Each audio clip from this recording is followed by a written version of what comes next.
Takechawilbasho, kinkonik hachmakohi. How are things? Ayishik, bashti helupachtal, inguanti keche?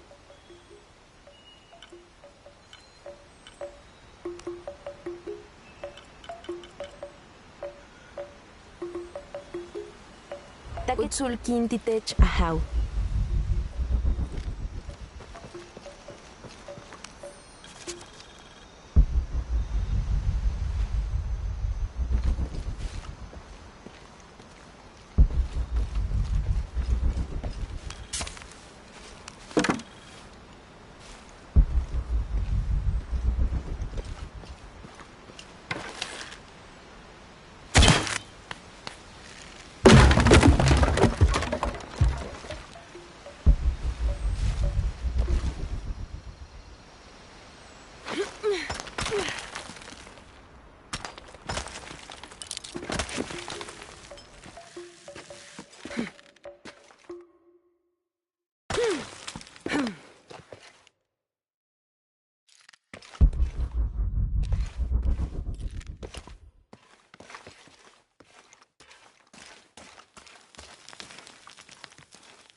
Sounds like trouble.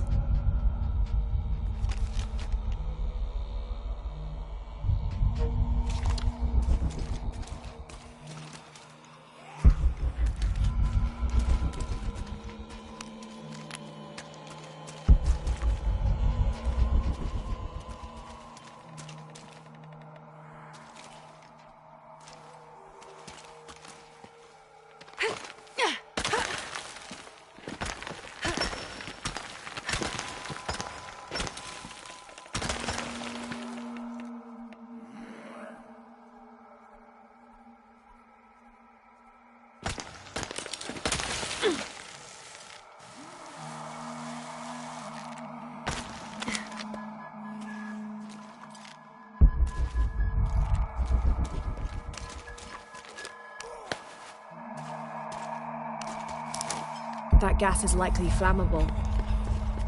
Ugh, smells like rotten eggs. Sulfur.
Yeah, Sheila here as well.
Looks like this might be the way out.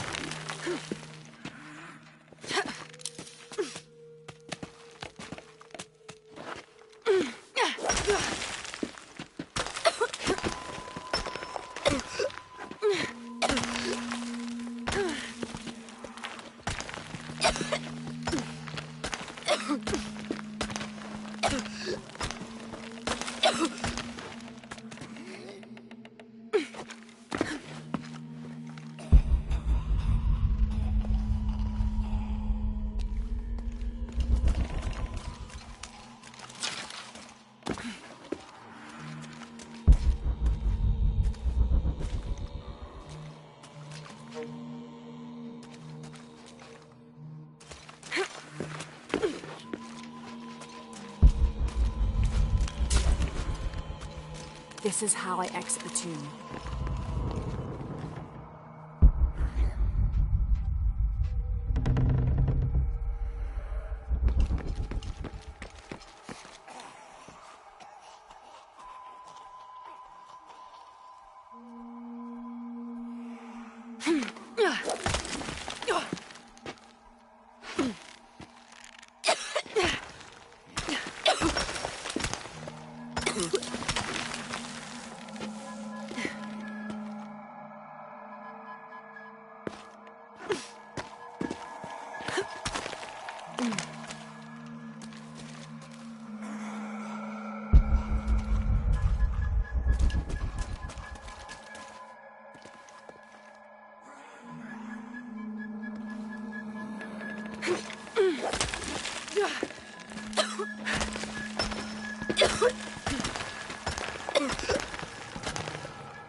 Have to create an explosion.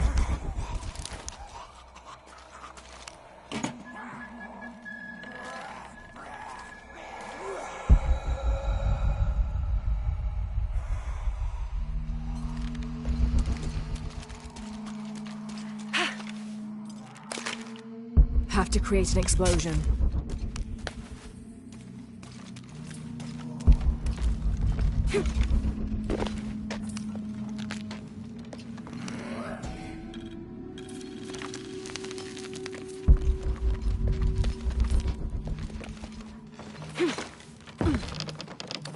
Have to create an explosion.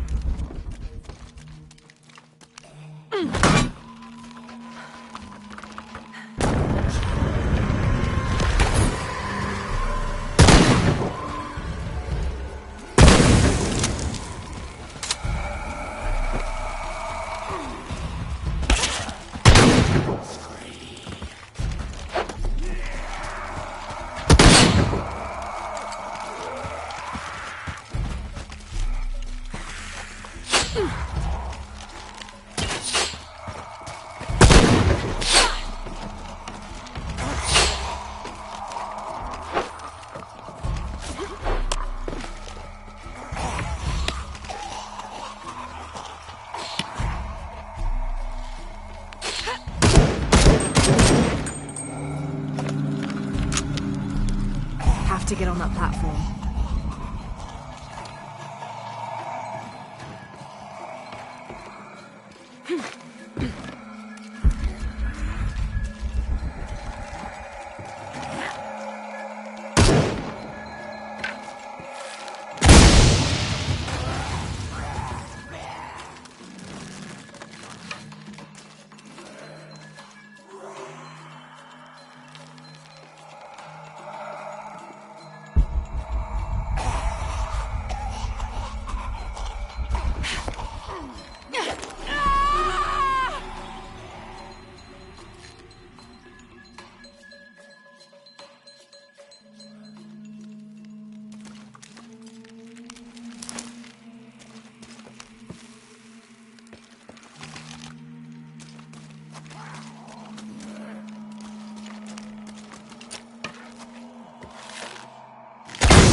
Have to create an explosion.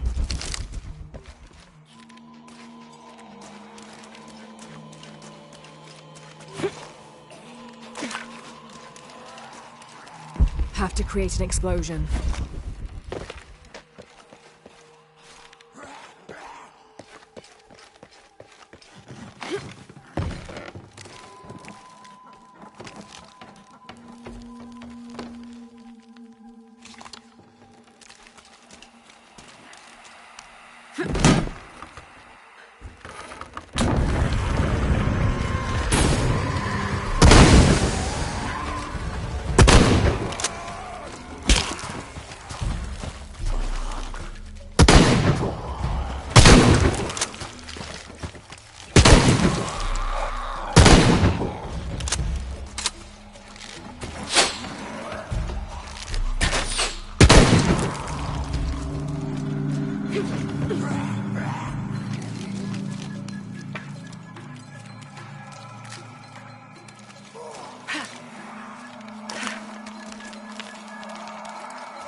Have to get on that platform.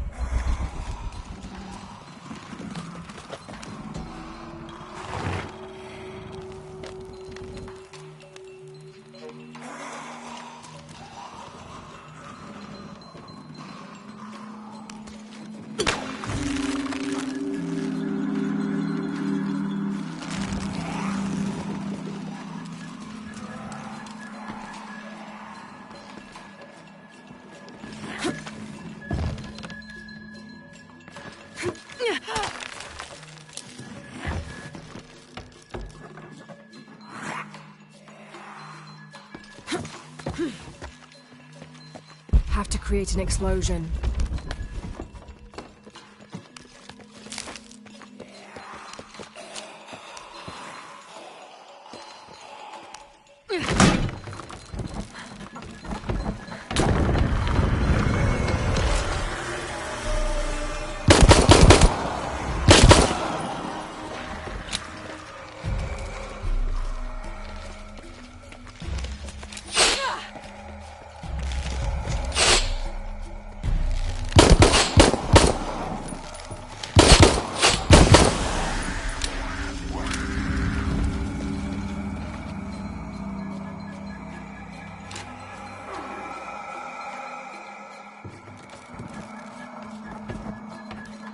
Have to create an explosion.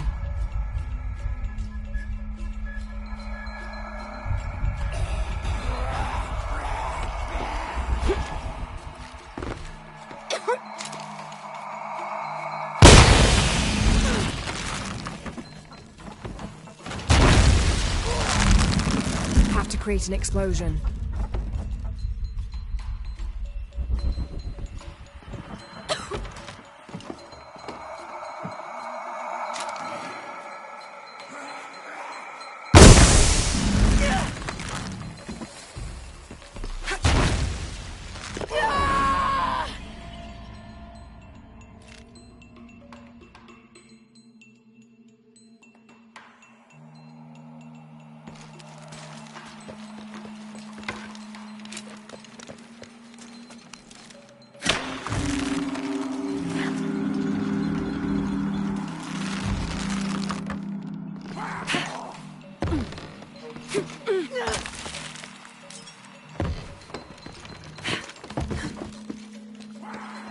Have to create an explosion.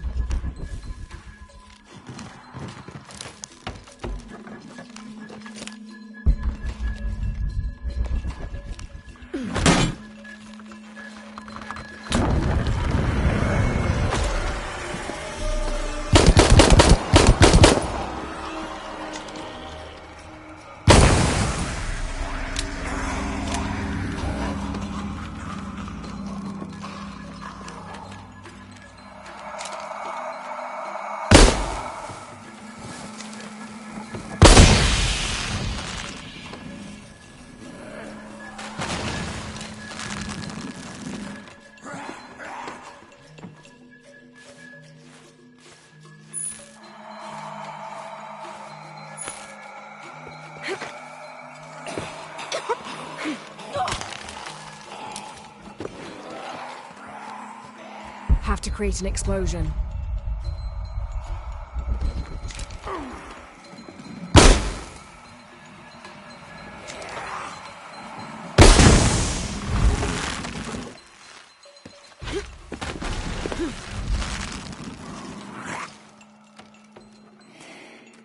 Have to get on that platform.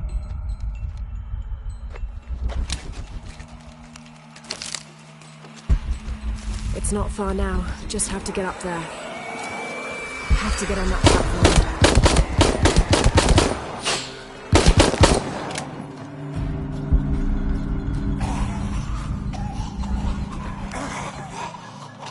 Have to get on that platform.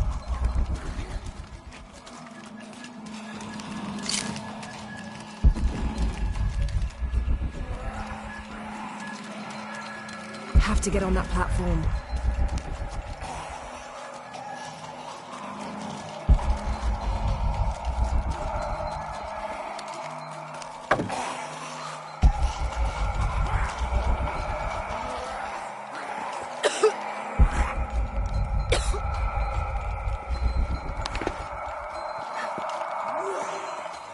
Have to get on that platform.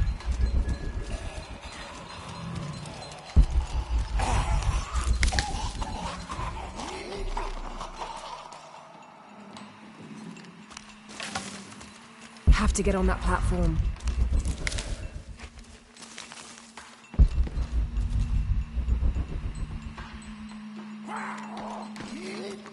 Have to get on that platform.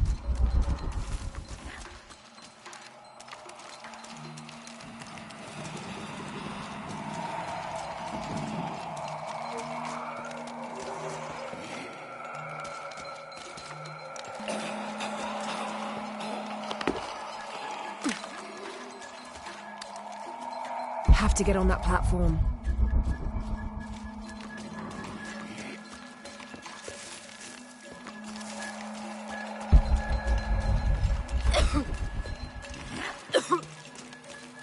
All full up. Can't carry anymore.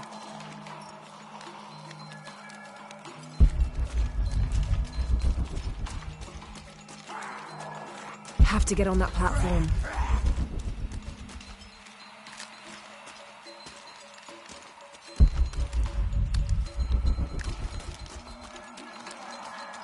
Have to get on that platform.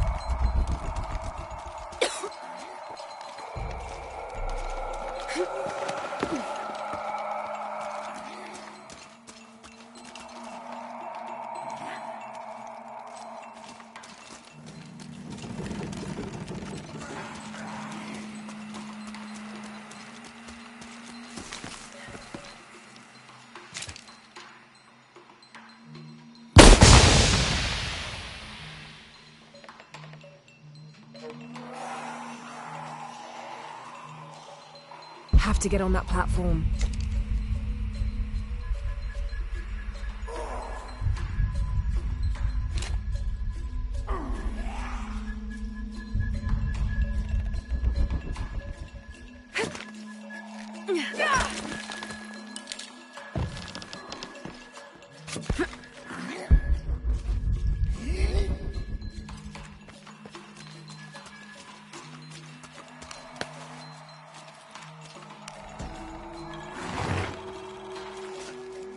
Have to get on that platform. I don't have enough space for that.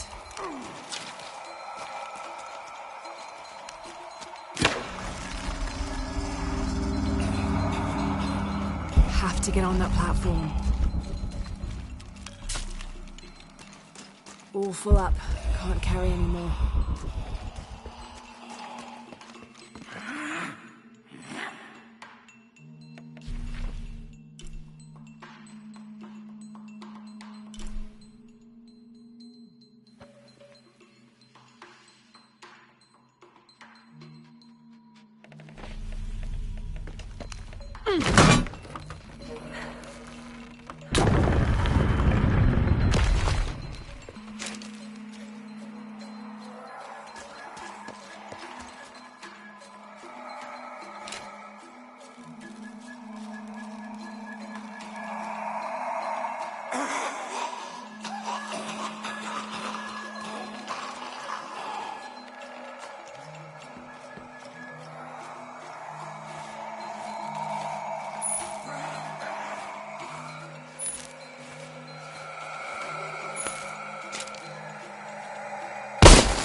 Have to get on that platform.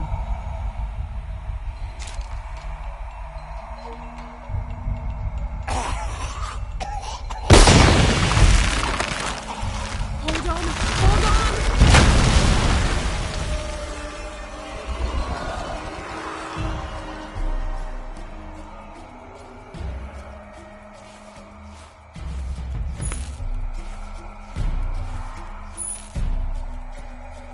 Have to climb.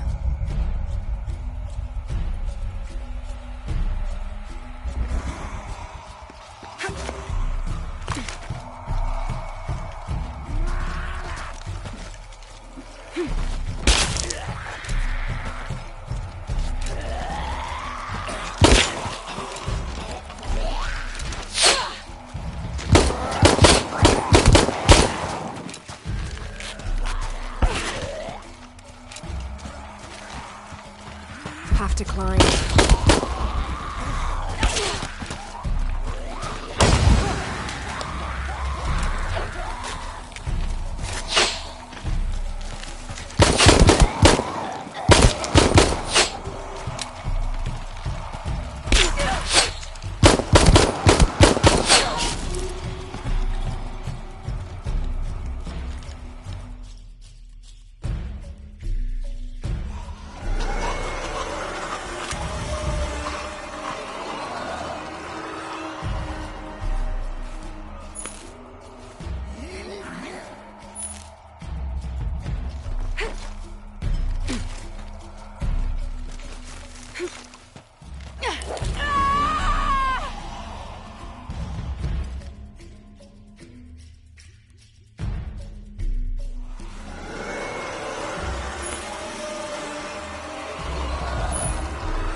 I don't have enough space for that.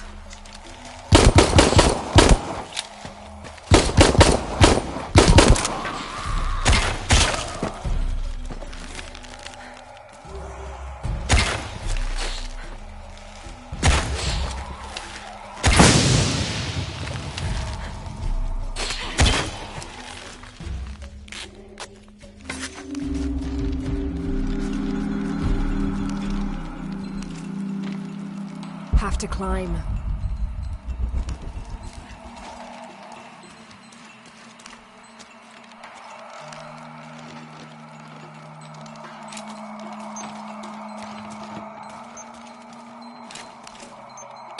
Have to climb.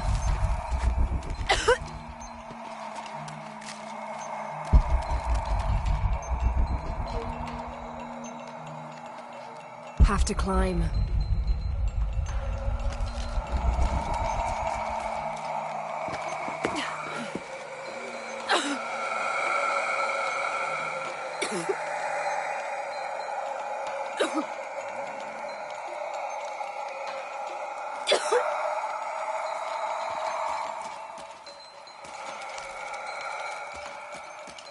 Have to climb.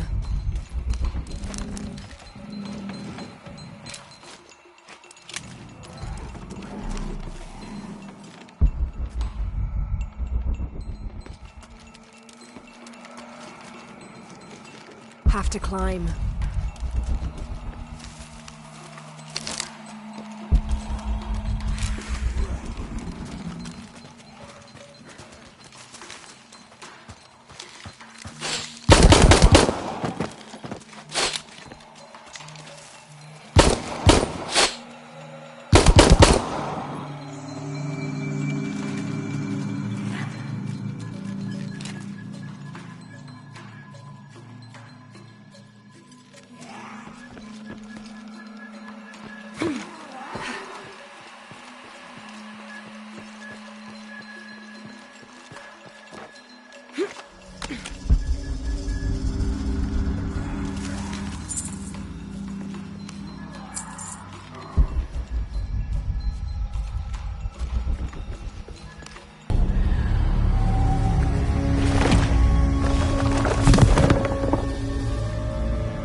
All full up.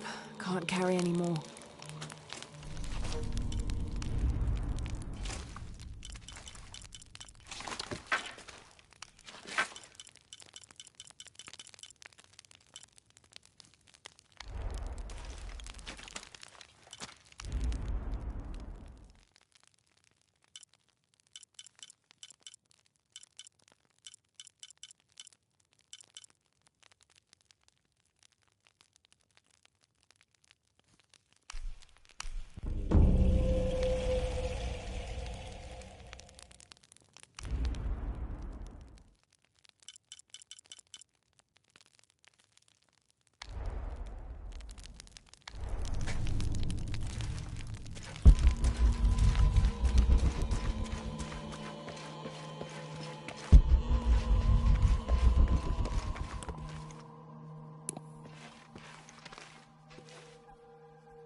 Bashtan. Yishik. Bashti helupachtal. Inguanti keshe? Nip olal. Kikik oltej. Jutsurkin. Nip olal.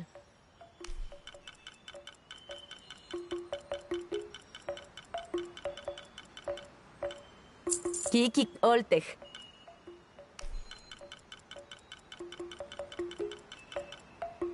Nip olal.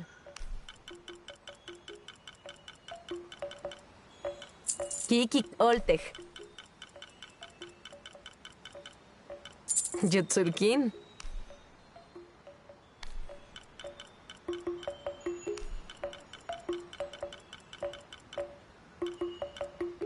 Nip olal.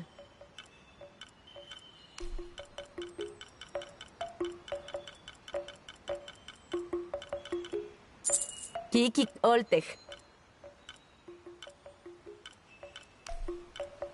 Nip olal. Kikik oltej.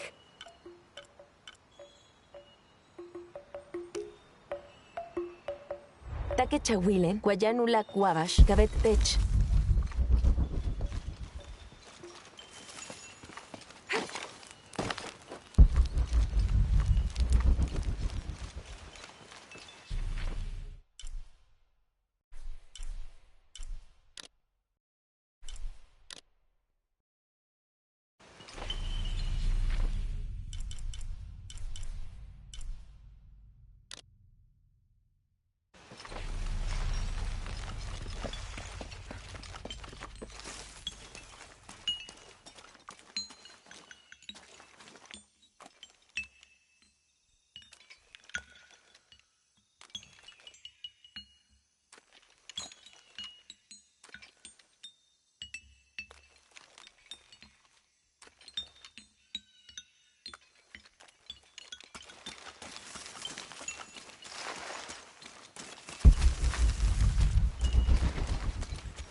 Si no revuelves el que hay chile, si tiene algo para comerciar? Good day. Mire lo que tengo.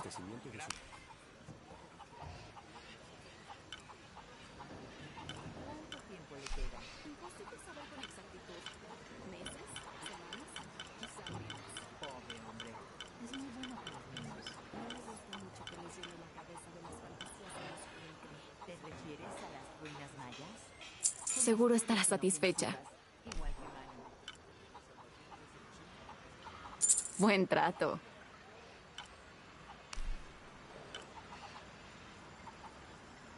Es un buen trato para ambas.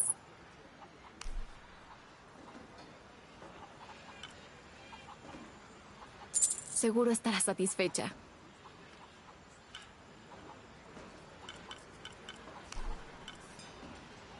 Buen trato.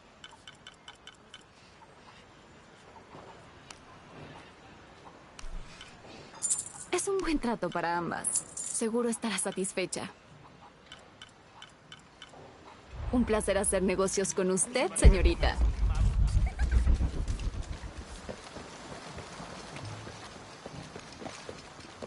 atención. Vaya más despacio, señorita.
Didn't think these places would be trapped.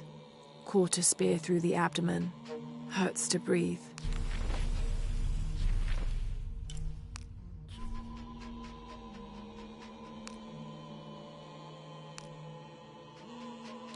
To find the hidden city, go south along the shore until you find the pink fish. Then chase the heart of the serpent to the Silver Crown Mountain where the twins confer.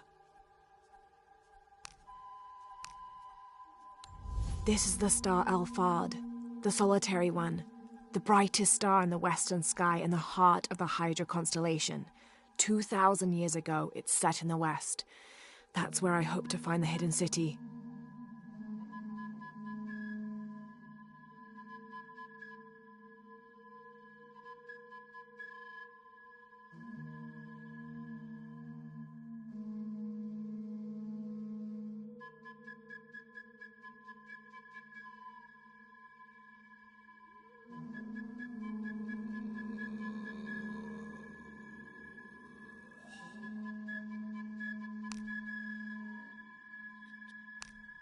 In the Maya long count calendar, all dates have 5 numbers. This numeral was damaged to look like a 13, but what if it's really an 8? That's a 2,000-year difference, and the constellations would be in a completely different position. So the star path would lead west to somewhere in Peru.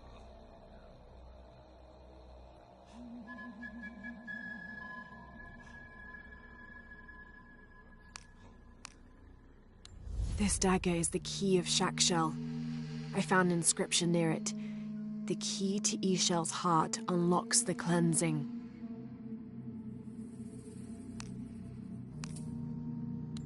This is the path to the hidden city. It seems to describe a series of trials, entering through a jaguar mouth. A spider and an eagle that rises toward a temple, leading to a serpent with a silver eye.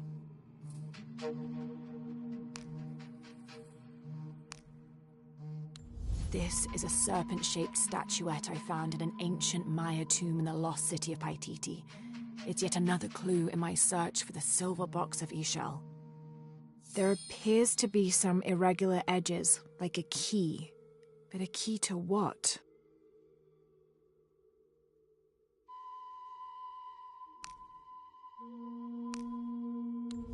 A clue to where Lopez took the silver box. The heart of the serpent is in the cup, near the many stone faces.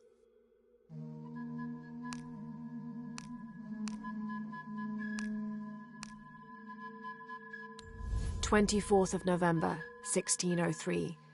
I accompanied Andreas Lopez, a group of 12 soldiers and 2 Molosses through the jungle. The directions the Jesuits provided to Trinity were excellent, so we discovered the hidden city with little difficulty. The natives of the city welcomed us warily, but we plied them with gifts, and they reluctantly allowed us to enter the city, unaware of our true intentions. Lopez has begun to search for the artifact while we distract the city's leaders. 29th of November, 1603. After dinner, Lopez left the city. I followed, worried he might not return. I found him standing by the riverbank, lips moving as though in prayer. Not wishing to disturb him, I waited. His communion with God must have lasted through the night, and I regret to admit I fell asleep, for the next thing I knew, Lopez stood smiling serenely over me, the morning sun behind him, creating a halo. He helped me to my feet and clasped me in a strong embrace. "Truilos, I know where to find the artifact," he whispered in my ear. 26th of November, 1603. At dinner, Lopez asked me if I believed these heathens were worthy of the artifact's alleged power. I had to admit that the Paititians seemed noble and industrious. However, their taut skin, stretched tight over sinewy muscles, and lack of shame made them more similar to beasts. "And what of our leaders in the society?" he then asked. "Should they be able to wave their perfumed and ring fingers in any direction and expect us to obey, to return and sit at their side when they beckon? Do they not treat us as inferior beings, as beasts as well?" I had no answer. What he'd said was heresy and treason, but in some way, I wondered if it wasn't the truth.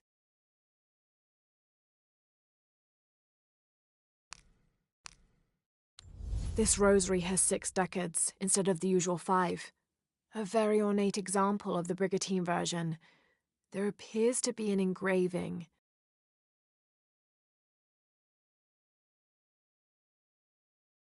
Andreas Lopez.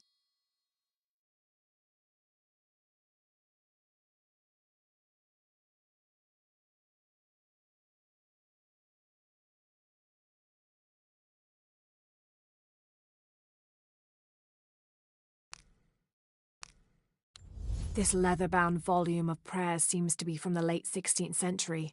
It's in remarkable condition.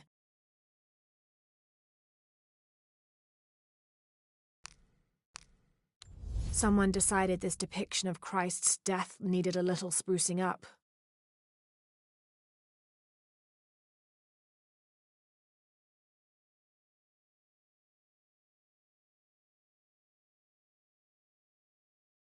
It's amazing how the beliefs of disparate cultures can become intertwined over time. The ink is badly faded. It's difficult to make anything out. Savage, outrageous, betrayal. And this isn't parchment paper. It's thicker. Animal hide, or human, maybe. 30th of November, 1603. With a local man as a guide, Lopez, the soldiers and I set out from the city before first light. Just as well, as a terrible flu began to spread through the population. Lopez is convinced his artifact does not lie in the city itself, but somewhere just outside. I asked if it was not somewhat hypocritical to enlist the help of those loathsome people. Do not loathe them, he said, any more than you would these molosses.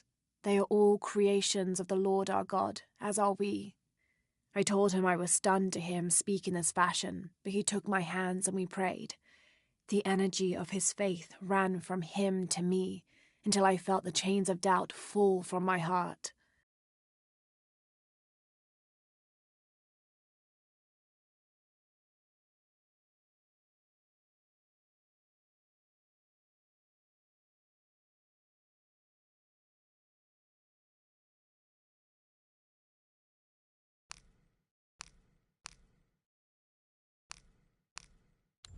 Trinity is an ancient and secretive organization ruled by an Illuminati-like High Council that has existed since the time before Christ.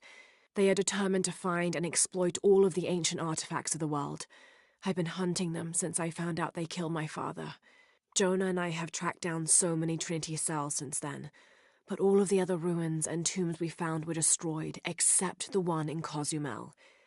I need to find out what they're after, what their endgame is, and stop them.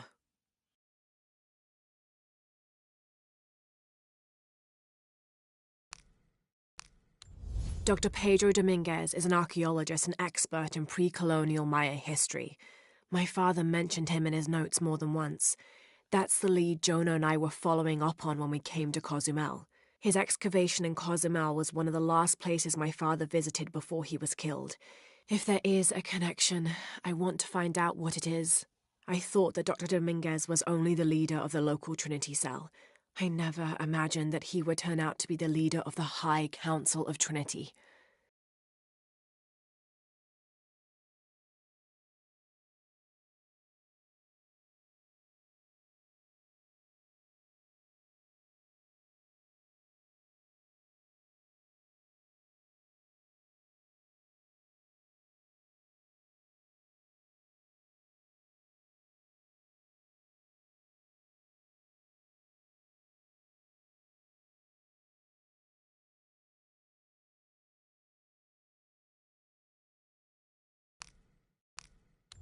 Ixchel and Shakshel are two faces of the same goddess.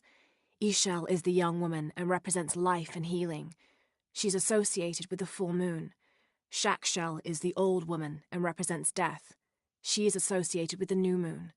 Together as the twins, symbols of duality in the cycle of life and death. According to legend, The key and Shakshal and the silver box of Ishal were created in the heavens for one purpose: to destroy and restore the sun. The ritual can only be performed during an eclipse. Once the ritual is completed, the chosen avatar will hold the power of the sun within them.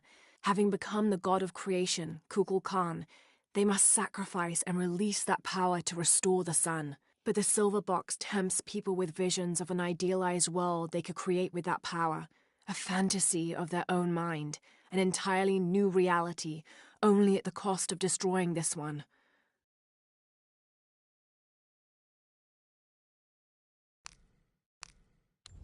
Trinity's influence is even wider than I thought. They have controlled Paititi for centuries, where they are known as the Cult of Kukulkan. Their highest-ranking members in Paititi are called the Serpent Guards. They are picked at a young age from among the best warriors in Paititi and fight alongside the Jaguar warriors and the Eagle Archers.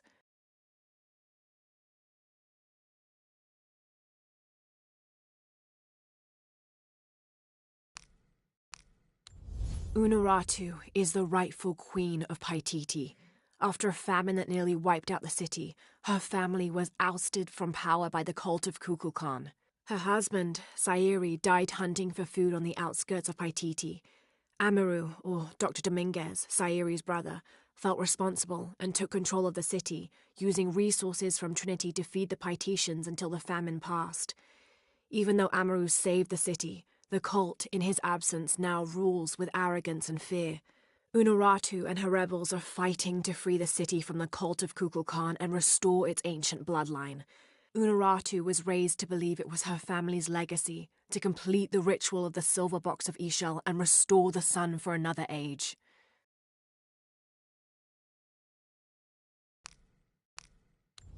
Dr. Dominguez is originally from Paititi. Trinity has had a presence in Paititi since the 1600s. The former leader of the High Council, Gualtiero de Luca Dominguez, an Italian cardinal, saw great potential in a little boy and trained him, like a son, to be his replacement. He moved up in the ranks until he became the leader of the High Council. He has lived most of his life outside of Paititi, returning often but not staying long. His real name is Amaru, but as the high priest of the cult in Paititi, many people call him by his honorary title, Kukulkan. He has brought the key of Shakshal home from Cozumel and has assured his people he will use it to protect them. Amaru wants the silver box of Ishal to protect Paititi from the encroaching dangers of the outside world, but already he is being tempted by the possibility of remaking the world in his own image. Jonah is a survivor and a good friend. I met him several years ago on my first expedition on board the Endurance. He made me laugh the first time I spoke to him, calling me Little Bird. We've been through so much since then, and after I lost touch with my best friend Sam, Jonah was always there for me. He came with me to Katesh and helped me find the divine source, the artifact my father was looking for when he was killed. After I destroyed the divine source to keep it from Trinity's hands, Jonah helped me hunt them down, cell by cell. When I finished deciphering my father's notes, Jonah thought that Cozumel was the best place to start. At first, I didn't believe him, but he was right. The site in Cozumel was the only one we found that wasn't destroyed. Now I know why. Trinity knows there's a piece of the puzzle missing, and I need to find out what it is before they do.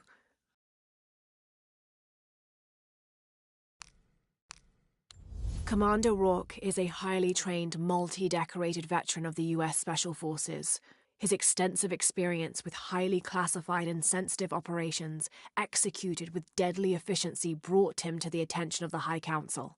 They recruited him based on his record alone. He is the leader of Trinity's military forces, and personally leads the Deacon teams, which have access to custom APCs, called Paladins, and Special Ops helicopters called Cardinals. He is Trinity's second in command, answering only to the High Council. While Dominguez is the heart of Trinity, Rourke is the fist. Rourke and Dominguez don't always see eye to eye, but each has a grudging respect for the other.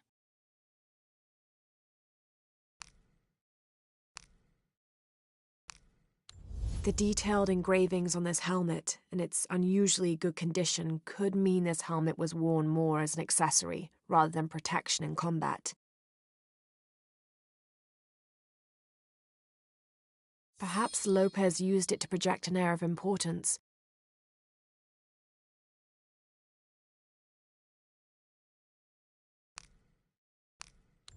First of December, 1603. A strange noise woke me in the middle of the night. I found Lopez still staring at the fire, though now it was nothing but coals. I asked him if he'd heard the noise as well, but all he did was grunt. I wrapped a blanket about his shoulders and built up the fire again. Then I sat and listened. Far-off shrieks and hisses, likely distorted by the twists of the caverns. But underneath all those sounds, I heard a faint thrum. I've heard something like that before, but rarely, and only when in the deepest of prayers. It sounded like the voice of God.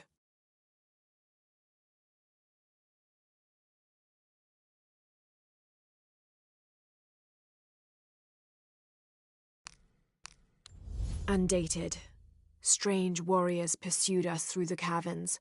We moved quickly, too quickly for an accurate description. Most of the soldiers fell in battle. They were valiant, but outmatched and outnumbered. Eventually, Lopez, I, and a single surviving soldier reached a magnificent temple. I cannot imagine how the people managed to build such a structure so deep underground. A massive door blocked our progress. Lopez, his voice frantic and breaking, ordered Perez, the last remaining conquistador, to stand guard while we worked on the mechanism. The door began to roll open. Our celebration of success was drastically cut short by the dying screams of Perez. The sound haunts me still. 1st of December, 1603. We've entered a cenote not far from the city and set up camp in a small alcove. Lopez has spent the evening staring into the flames, utterly ensorcelled, his dinner untouched. Twice I attempted a conversation, but his silence rebuffed me each time. He is utterly focused on this artifact. If I were a more superstitious man, I would wonder if the artifact is speaking to him directly. The soldiers keep to themselves as well. They seem anxious for battle. One of their dogs stared at me all evening, as though I were to be his next meal. 21st of December, 1603. Lopez had grown pensive since exiting the cenote. I led the way, and when I turned toward the city, at last he spoke, calling for us to stop. Then, after swearing me to silence, he shared with me a secret he had been carrying. That night, by the river, I met with the Emperor. I confessed to him who I was, who we are, and the true purpose of our visit. Trinity's fattened leaders, too busy with politics for even the morning's prayers, are not worthy of the box. The Emperor and I agreed that the only way to keep it safe from them was for me to claim it, take it far from here and hide it until one of the Paititi royal line, a chosen one, can follow his antecedents' clues and rediscover it. Having thus unburdened himself, Lopez turned on his heels and set a course deeper into the jungle.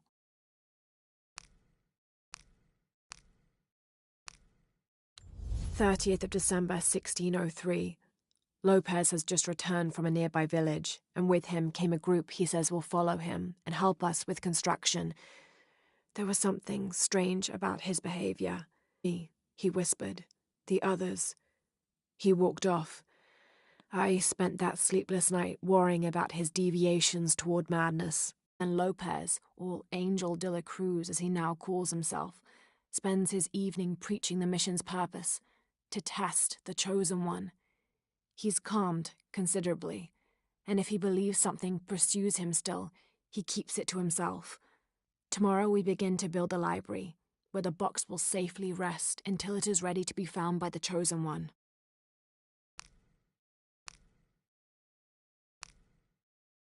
This enigmatic illustration, recovered from a cursed and empty mausoleum, might be what our brave adventurer needs to finally find the lost treasure of the White Queen. She's managed to decipher the ancient text and has found a series of clues. A set of coordinates, a giant bat, and a series of game pieces in a line. The intrepid Lara will have to figure out what they all mean. I just wanted to thank you for your discretion, as well as the work you have done. The vault has been constructed exactly to my specifications. The final payment will be sent at the end of the week. The delay was due to an accounting error, which has now been rectified. Yours, Richard Croft. It has taken our hero years to piece this map together, spending nights in dusty libraries going through ancient tomes, exploring sunken ships, stripped of treasure, and chasing down any lead, no matter how faint it may be. If she can recover the treasure, our brave adventurer may prove herself worthy of becoming Lord Richard Croft's assistant. I have thought about it many times, and I'm still adamant that Lara be spared from this terrible grief, as you call it. Having her constantly thinking about her mother will only be more painful. It is better for her to be a child and not be burdened by such heavy thoughts. If you do not desist in this campaign of yours, I will not hesitate to terminate your employment at Croft Manor. I think this is from when we walked the El Memsha. I don't remember much, except for how spicy the bazaar smelled. Mum looks so happy. So does Dad.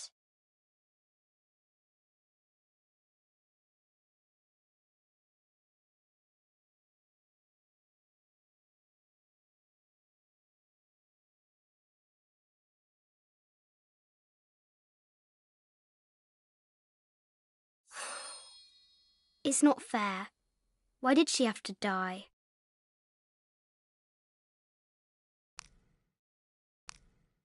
This looks like a figure from that game Mum and Dad used to play. But why is it out here, in the playground? There's an A scratched in the bottom, for Amelia. I miss you, Mum. Sir, I understand these last few years have been more than difficult for you. We all miss Amelia terribly. However, I worry Lara has begun to forget what little she knew about her mother. A terrible thing. I realise it is not my place to pry, but have you reconsidered talking to her about Amelia? My belief is that it would help you get over your tremendous grief, and bring you two closer.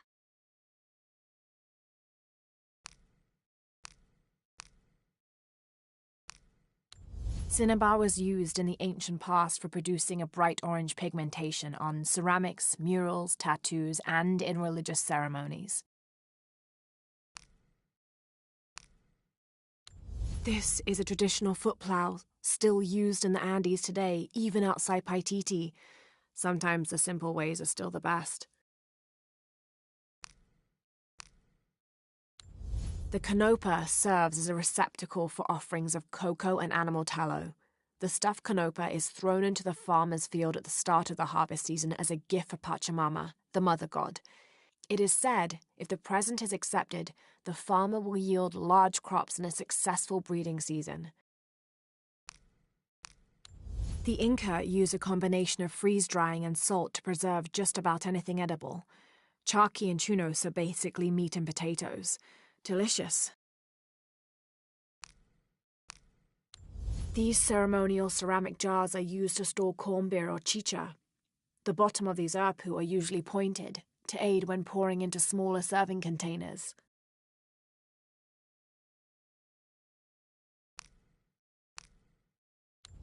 The people of the Andes have been perfecting the art of weaving for thousands of years. This chuspas is a wonderful example. Woven of llama or alpaca hair and traditionally used to carry cocoa leaves, it clearly highlights the weaver's skill. Beautiful.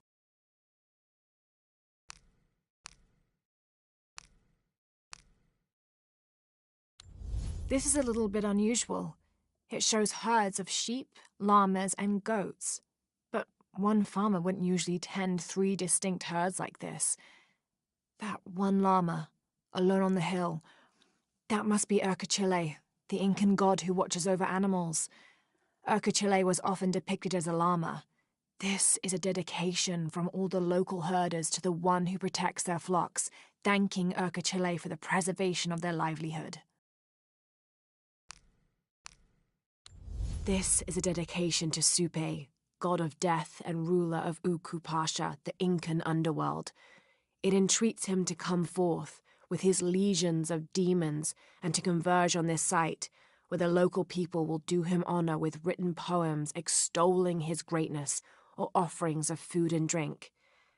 By paying him the respect he deserves in this way, the local people pray he will only take those he must, and not harm any others of their community unnecessarily.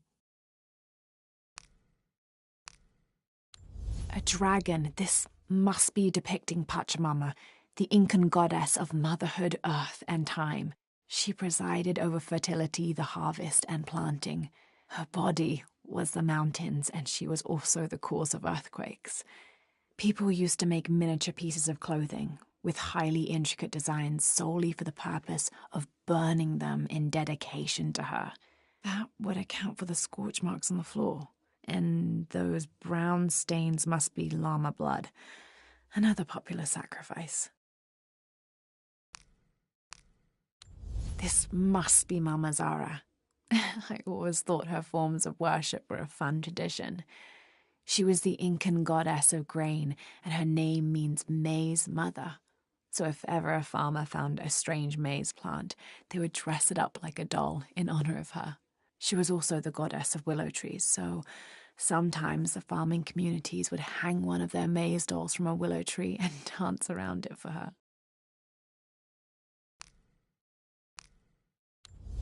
There's no mistaking that bright golden disc. Inti, the most important god of the Inca. He was the god of the sun, protector of the people, and the provider of warmth and light. Some legends also credit him with teaching humans the ways of civilization, and the Incan emperors were either considered his lineal descendants or physical incarnations of Inti on Earth, depending on which emperor you asked. This depicts the story of Viracocha, the father of all creation. He formed the heavens, the earth, the sun and stars, the moon, time itself, and all living beings, including the other gods. At first, Viracocha was considered to be the supreme god of the Inca, but with time that honor passed to his son, Inti, the god of the sun. Still, Viracocha retained his link to the sea. His name literally means fat or foam of the sea.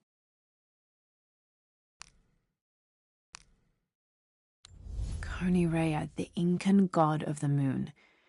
He was relatively low in status, so he didn't have a mate.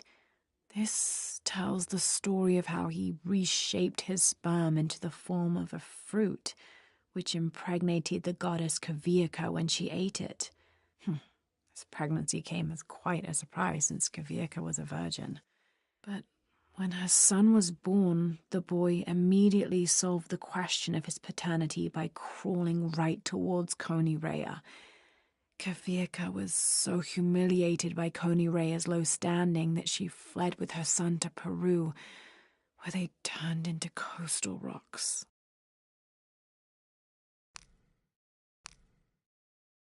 This depicts the Incan god Kon. He was the son of Inti, the sun god, and Pachamama, the moon goddess. Kon was in charge of the wind and the rain, although in some legends he was only in charge of the weather that came from the south, while his brother Pachacamac was in charge of weather that came from the north.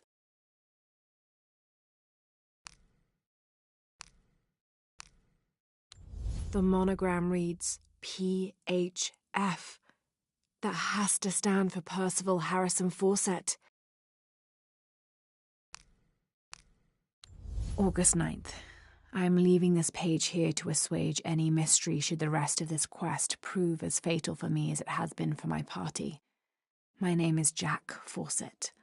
I set out from Cuyaba, Mato Grosso on the 20th of April, 1925 with my father, Percival Harrison Fawcett, and my best and longtime friend, Raleigh Rimmel, in search of Zed. I am the only one left. My father was lost to a pair of fierce jungle cats and Raleigh to Blunder. I myself am worse for wear, but refused to give up. My father believed we are close to Zed, and so do I. So leaving 2 graves behind me, I will push west still, with the hope that I am not walking to my own end. My dear Nina, once again the attempt to write is fraught with difficulty. However, those flies and bees and bugs galore that I wrote of before, all of those pinhead-sized stinging horrors, would have been a welcome attrition now that I faced down tooth and claw. I fought bravely, but the confrontation did not go in my favor. I will spare you the details out of compassion and not egotism. My wounds have been packed with yarrow and are stable, but I can feel infection in the blood. If you are reading this, then you know I have not survived this place. I instructed Jack not to go on. We lost young Rimmel a few weeks ago. This place, Nina, is not meant for the likes of men, and I will not rob you of a son as I have a husband. I'm tired now. Jack is sleeping by the fire, and I am certain that when he awakes, I will have slipped into my own slumber. I love you, Nina. Good night, Percy. Whatever weapon these were attached to has rusted away in the jungle's humidity. There's something etched on them. Can barely make it out.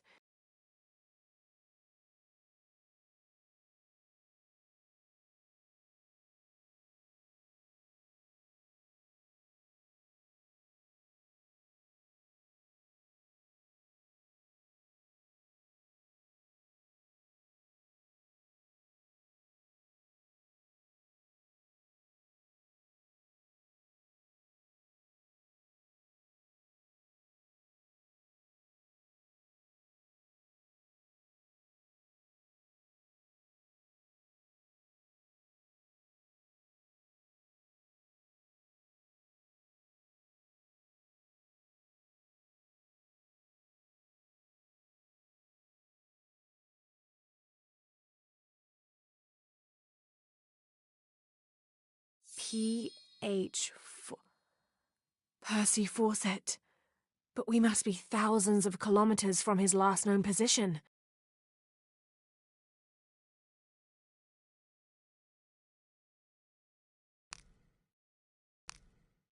In the early 19th century, this was used to measure the angle between an astronomical object and the horizon for the purposes of celestial navigation.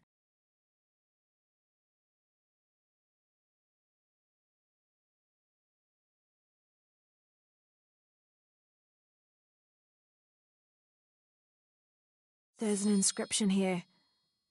To my son, Jack, may you never lose sight of your horizons.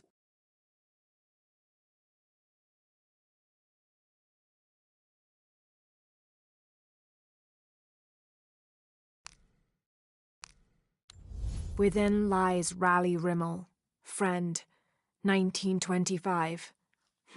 There's a little more.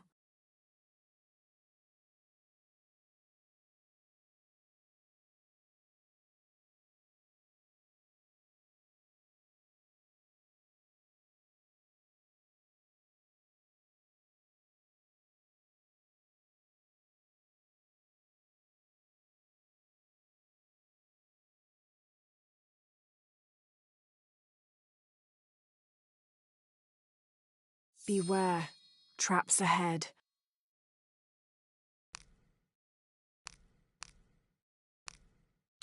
Do not hide good food from guests, because it will turn into worms.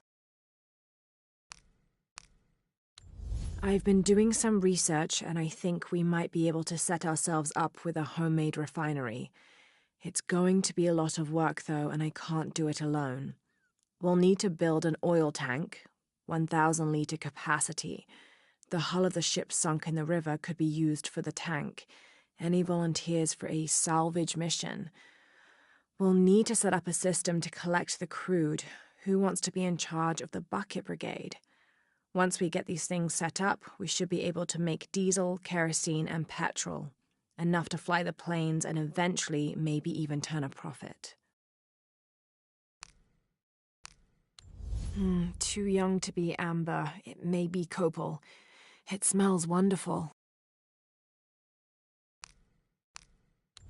Continue to restrict the distribution of supplies.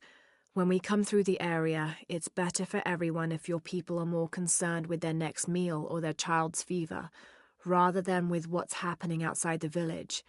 As promised, once our investigation in the area is complete, we will provide monthly rations equal to double what you currently receive from CARE for 24 months, provided you keep up your end of the bargain. Cordially, Estella Diaz, Director of Community Outreach Programs, Order of Trinity. Looks like this is Abby's family tree. Her family has lived in this village for hundreds of years, and it seems as though she's somehow related to most of the villagers.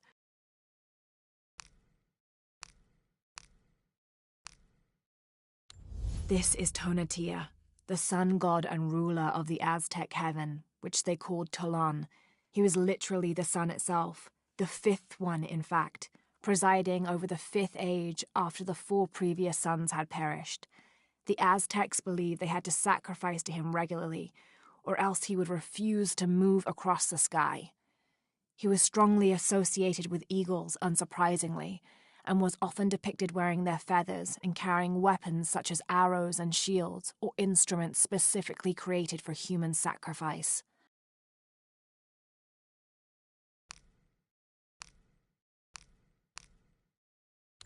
A heavy-breasted woman wearing serpents around her waist. This is Coatlicue, whose name literally means skirt of snakes. She's also called Tetioinen, the mother of the gods. She gave birth to the moon and the stars and had over 400 children, including the sun god Huitzilopochtli, who was also god of war. In addition to being a mother, she's seen as the devourer of all that lives. It's said that she was herself sacrificed to bring about this current age of creation. That black and yellow stripe across his face marks this as Tezcatlipoca, a very important god to the Aztecs. Let's see if I can remember everything he was associated with. Jaguars, hurricanes, the night winds, the night sky, earth, the north, sorcery, beauty, temptation, leadership, war, strife, interpersonal conflict in general, and of course obsidian and divination. His right foot is often replaced with a piece of reflective obsidian, which the Aztecs used as mirrors, and these mirrors figured in shamanic rituals and prognostication. Tezcatlipoca literally means smoking mirror.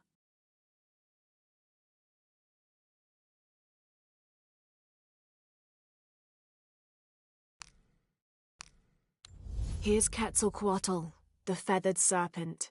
The Aztecs worshipped him as a force of nature, responsible for the wind and the rain. In his most wrathful tempers, these natural phenomena became extreme, acting to cleanse the earth and sky. Through that, he also became associated with justice and with mercy. According to one legend, he had misbehaved with his sister, and to atone for his shame, he set himself on fire. Then, his ashes rose into the sky, and he became a god of light as well.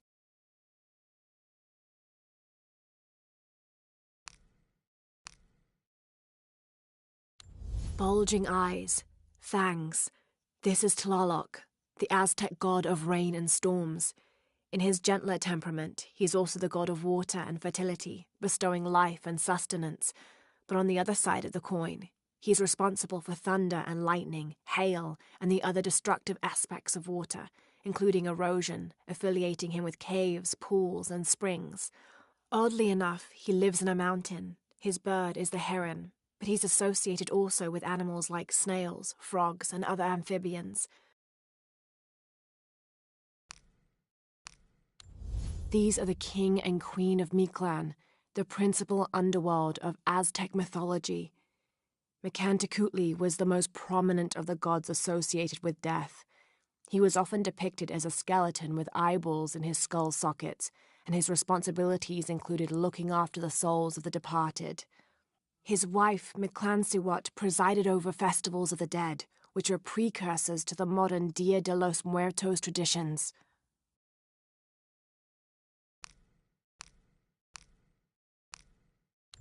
As it was foretold, heralded by the column of flame burning through the night, and the destruction of our temples, and the warnings of the weeping woman and the two-headed man, the strange warriors astride great deer arrived with the rising sun. They murdered the weak leaders and claimed the land and the people as their own. The heathen emperor begged for his life to be spared. He offered the Spanish crown a room of 3 by 6 varas to be filled once over with gold and twice with silver. The crown, with great and undue benevolence, accepted this offer. Within 2 months, the ransom had been paid. The idolater, however, could not be trusted. When the cursed plans of his general surprise attack were exposed, Atahualpa fell to his knees, begging for mercy. His fate would be decided by fair trial, as the right of any man in the Spanish Empire. He was found guilty and sentenced to die, but before the execution he accepted the Lord and will be welcomed in the heavens above. Excerpt from an objective account of Pizarro in Peru by Ochoa Aceves. These collars were used aboard the Nostromo, likely ferrying the captured indigenous people back to Spain to be sold as slaves. I wonder how it ended up here.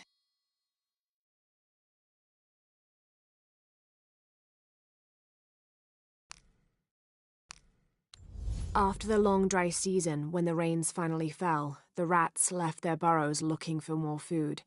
They brought with them pests. Those afflicted bleed from their ears and nose and died in terrible pain and terrible numbers, leaving many once populous cities empty.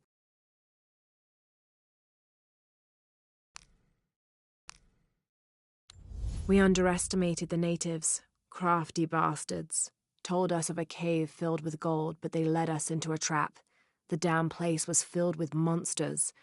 After a ferocious battle, we pushed them back. The remaining men loaded the ship with whatever valuables we could find. The battle must have weakened the cavern, for when we tried to escape, it collapsed. I hear them out there, even now, digging through the barriers.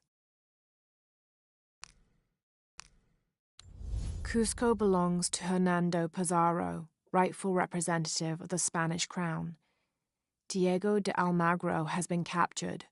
Rodrigo Orgones is dead, and the rest of their heretic forces routed.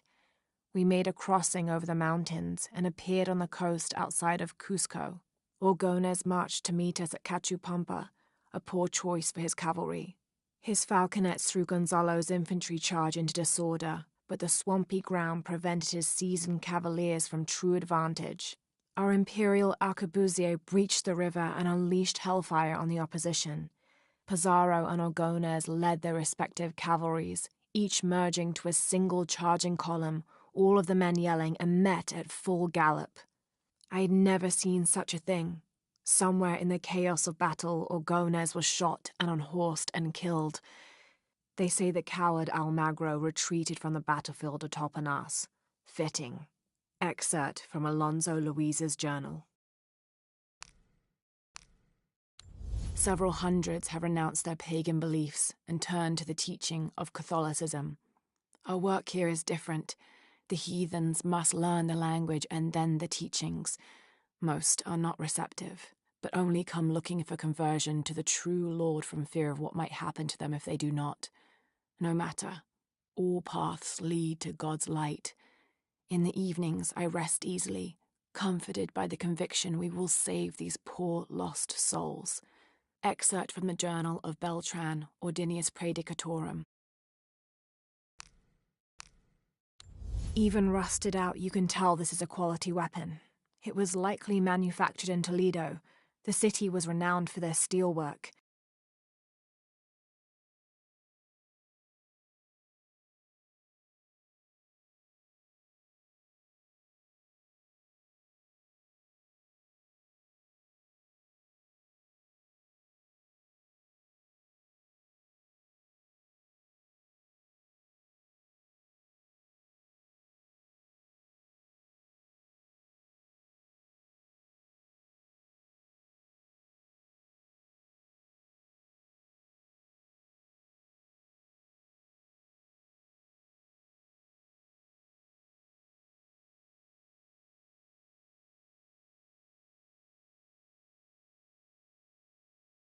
The notches on the blade suggest several battles.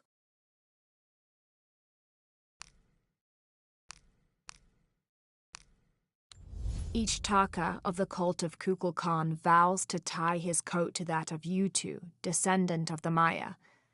Lacking any family of his own, each Taka will live with the parents of Utu until such time that they have built their own home and hearth. Utu vows to tie her coat to that of each Taka. She will bear him many children, which they will raise according to the traditions of both their peoples. A ceremonial whistle used during human sacrifices. The sound emitted from the skull-shaped instrument has been compared to the tormented screams of the dying and the dead. Its shrill cry is said to clear a path to the underworld for the recently deceased. The death whistle has also been used as an instrument of war, its cry striking fear into the heart of the unknowing enemy.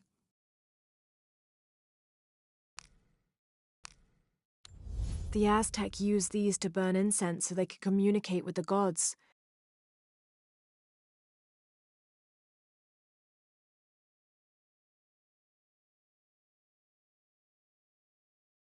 Still smells of copal.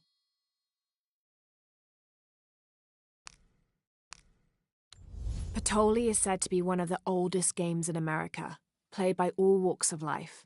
Players were known to gamble all of their worldly possessions over a single round, from blankets and precious stones to their homes and even their family's freedom. The god of art and games, Makwilshoktol, is considered an active participant in the game, responsible with bestowing offerings upon the winner. So much on the line for a simple game. Some things never do change.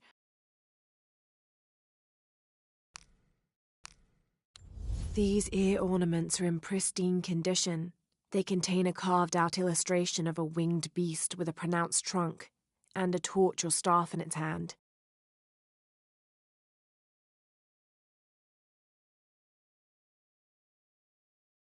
This type of jewelry is a symbol of wealth and prosperity, maybe even belonging to royalty. This polished piece of silver is lined with gold and inlaid with turquoise gems. It appears to be a decorative mirror of sorts.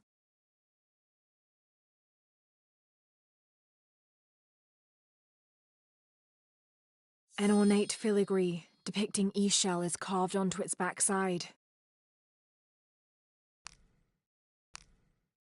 Mesoamerican people used this stone as a tool for processing grain and seeds.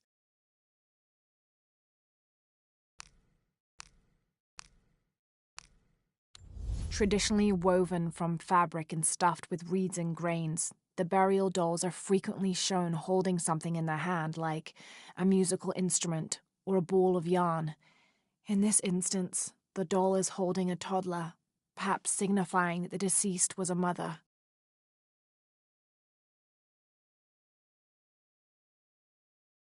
But this one is made from modern materials.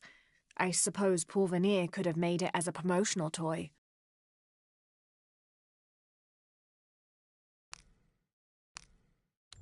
Miss Ortiz, your dedication and commitment to the village of Coaquiacu is commendable. However, Paul Vernier does not accept your charges of responsibility for the terrible state of the village.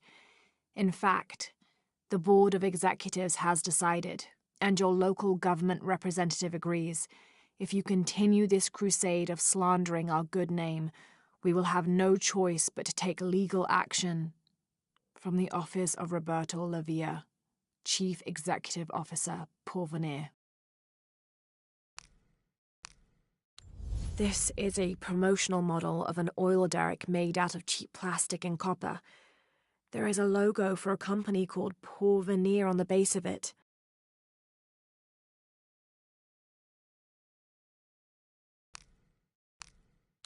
This knife is a cheap plastic replica of those traditionally used to sacrifice llamas in the Inti Raymi or Sun God Festival. It was also occasionally used to perform trepanning surgery. The Inca believed that cutting a hole in the skull could relieve pressure to cure some diseases.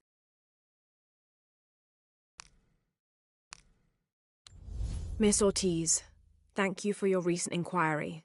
A water quality index, WQI, was calculated for river sites surrounding the village of Kuwak Yaku from the samples you provided, and results have shown that the river sites should be classified as bad water quality.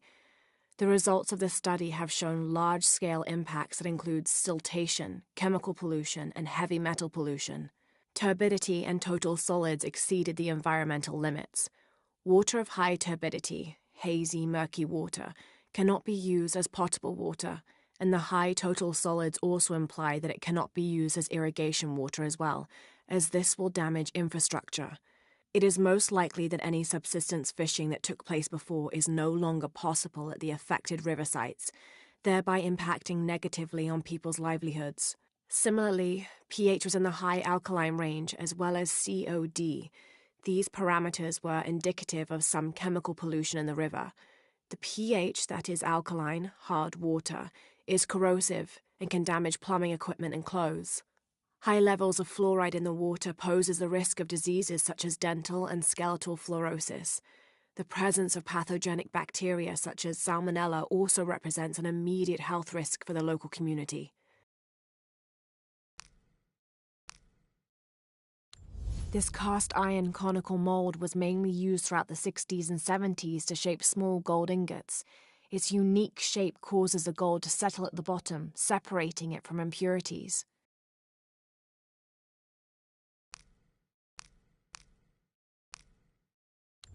The ruling family is displaced, reduced to nothing but a figurehead while we truly control the city. The reason for allowing them to remain in position of seeming power is twofold. It allows us to focus on our search for the silver box, and it acts as a pacifier for the locals who are recalcitrant to any type of change.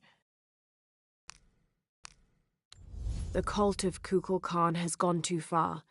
The time to strike is now. They push, and all we do is take another step back.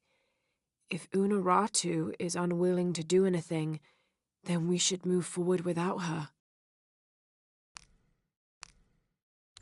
Inti is the Incan sun god, created by the great god Viracocha.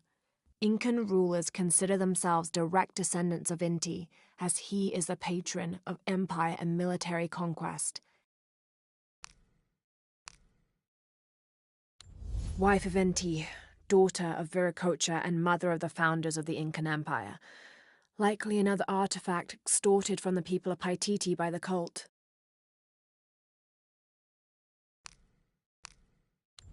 The remains of the peasant savior have been moved to an undisclosed location. We've had reports of the cult stealing objects and artifacts and holding them hostage in exchange for docility.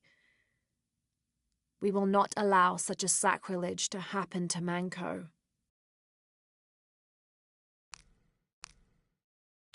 A 6-point mace, cast from copper, with an embedded axe blade, a fearsome weapon.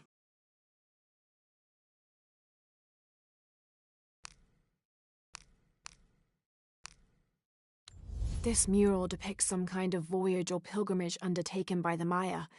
Seems they carried an item of great import and travelled south to the source of the pink fish. The Amazon River, just like Jonah said. The world around them began to crumble. The people decided to move. The artifact entrusted to them urged them to travel south, lest it be seized by their enemies. From life to death, full moon to new, this temple serves as guardian to the silver box.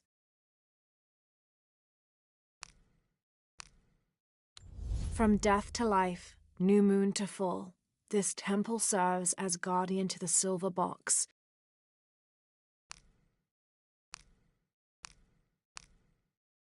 Those worthy shall be sacrificed to the red goddess, she of the waning moon and she of the waxing moon, grandmother to all, life-taker and birth-giver.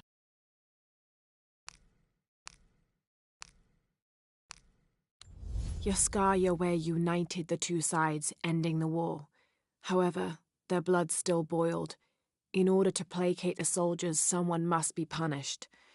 Yahweh rounded up the merchants believed to be responsible for the conflict and sacrificed them.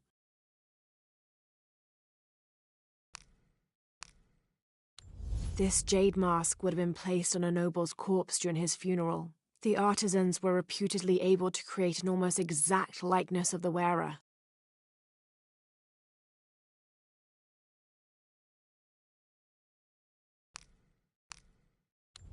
The peak of this mountain is hidden behind thick clouds. I can't be sure what these two smaller hills on either side of the mountain are supposed to represent. A secondary party, a few days behind the main pilgrimage, reported strange things on the route. The beasts had become more ferocious, and the jungle itself more dangerous. The trees and vines gnarled and twisted, growing thorns as long as a man's finger and sharp as blades. This shows a basic sketch for a temple, rising from the middle of a city. If I squint, it sort of looks like a snake.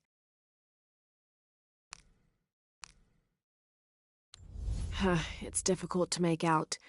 People settled between two rivers. They weren't alone. However, these outsiders don't appear dangerous. The elders of the village have lied to us. There is no beast underground. The howling we hear is only the wind rushing out through small caves leading to the surface. They've used fear to control us for too long. Once I make my way out of this infernal sweat bath, I will throw their lies at their feet.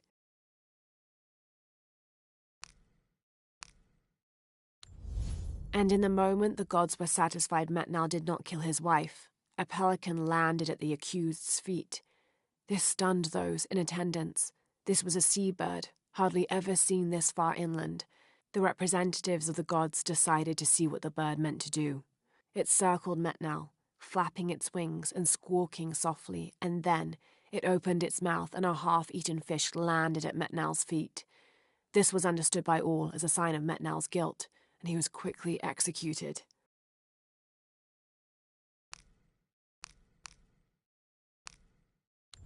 The lone figure appears in a state of peace, as though waiting for something. The protectors failed, and are now doomed to recover what they lost. Rumors have long persisted of monsters, for lack of a better term, in the area surrounding the mission of St. John. The locals refuse to discuss these sightings. They grow sullen when they are mentioned and usually scurry off and hide in their homes. However, it is my fervent belief, once we have converted the populace, they will see these monsters as nothing but superstitions, shadows that disappear in the Lord's light.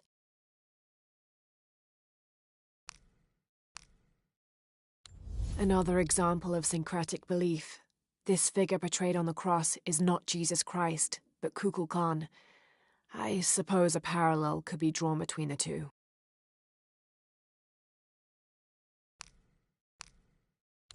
Villager claims to have seen a strange creature in the streets. They followed it to a walled-in alley where it disappeared. Citizen describes similar experience in Upper City. Woke to discover something trying to climb in a second-story window.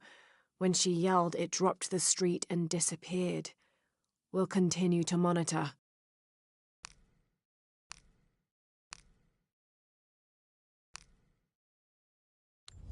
How can these shapes be Incan when they look like airplanes? Oh, I see, they're insects of some sort. Archaeology is a very delicate field of study. You have to put yourself in the mindset of people and cultures who died centuries before you were even born. Humans interpret strange phenomena based on what they already know. If the Inca had seen planes, they might have assumed they were some sort of bird. Given that, these shapes may not be insects after all. Some of them look more like fish. This is the flight log from our plane. Miguel made notes about the long-term weather forecast.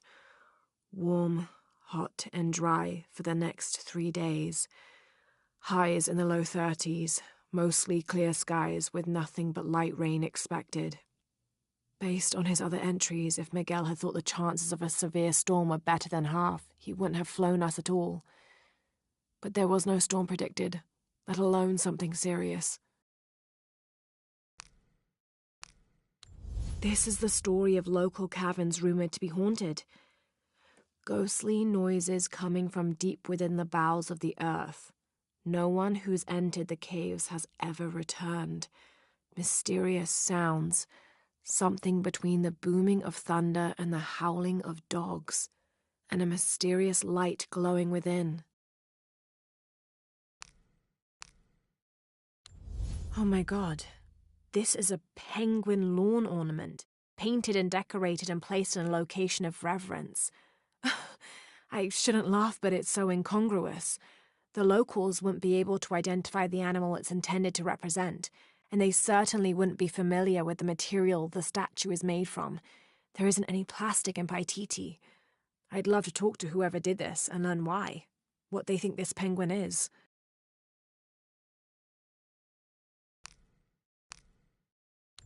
This skull is deformed, flatter and longer than what we consider normal. Some people believe this is evidence the Inca were contacted by extraterrestrials, but it's more likely the result of head binding, a human practice of deformation so ancient it predates written history. It also has evidence of trepanation, a medical procedure in which a hole is carved in the skull.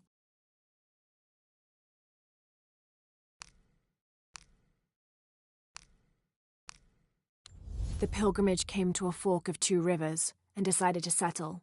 They erected 2 pyramids and began their new lives as protectors of the box.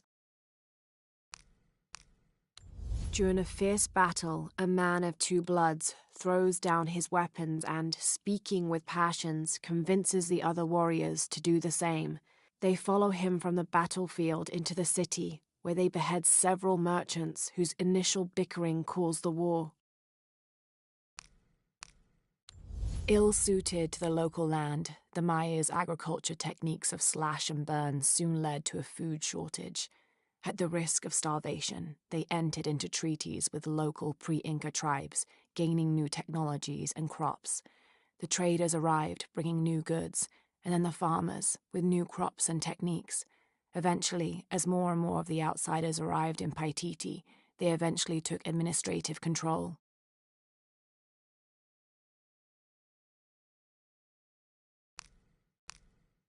The Paititians made peace with each other and followed Yaskar Yahweh, recently acclaimed as emperor, to a site in the mountains to begin anew, certain they will not make the same mistakes as those before them.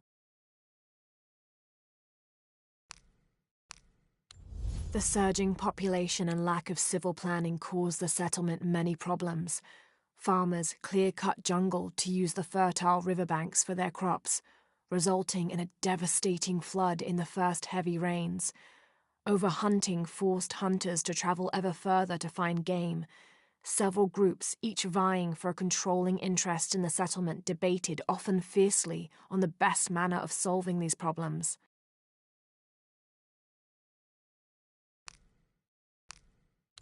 Paititi flourishes under the watchful gaze of Yaskar Yahweh and his council. The city grows. Temples are built. The people are peaceful, prosperous, and content. Maya and Inca stood shoulder to shoulder against their brothers on one side, those who wished to retreat and start fresh, and those who wished to expand and conquer neighboring territories.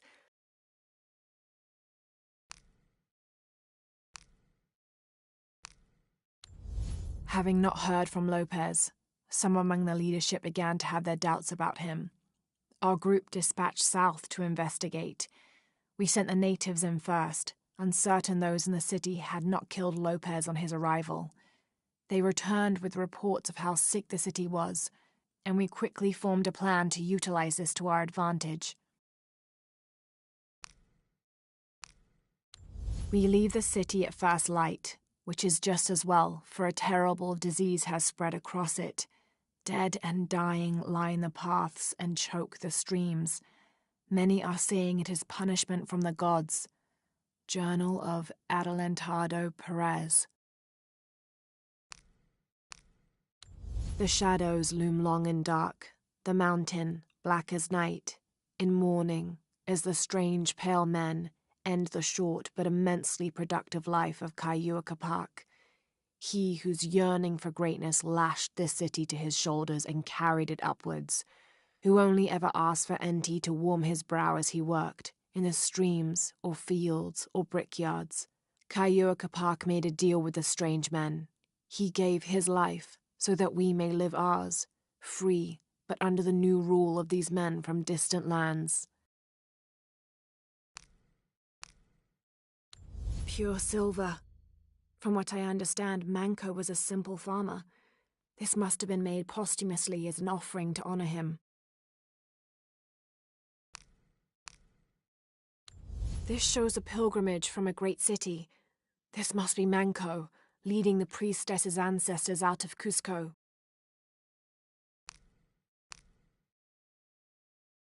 We found their hidden city easily enough, the coordinates from Trinity being correct. The natives did not trust us, and we entered the city with spears at our necks. There was a tumult against the people. We later learned a cohort of Inca had arrived the month before. Lopez spun a tale of our desertion from the Spanish army, for our hearts could not fathom the destruction they had and would continue to cause, and we gladly exchanged any or all of our goods for shelter, if only for a short while. Reluctantly, they allowed us to remain in the city, on the condition we leave our armor and weapons in a small hut outside of the city proper. The men hesitated, and finally we agreed that 2 of us would remain outside, guarding the gear. The threat of the disease held at bay, we soon learned that Lopez had come and gone. Some of us began to suspect his betrayal, while others worried for his safety. The only course of action was to remain in the city, the reasoning twofold. We'd be ready when Lopez came to his senses and returned the artifact, or this would be the easiest point from which to mount a search for him. We struck an accord with the king. We would become his royal guard, physicians, and priests.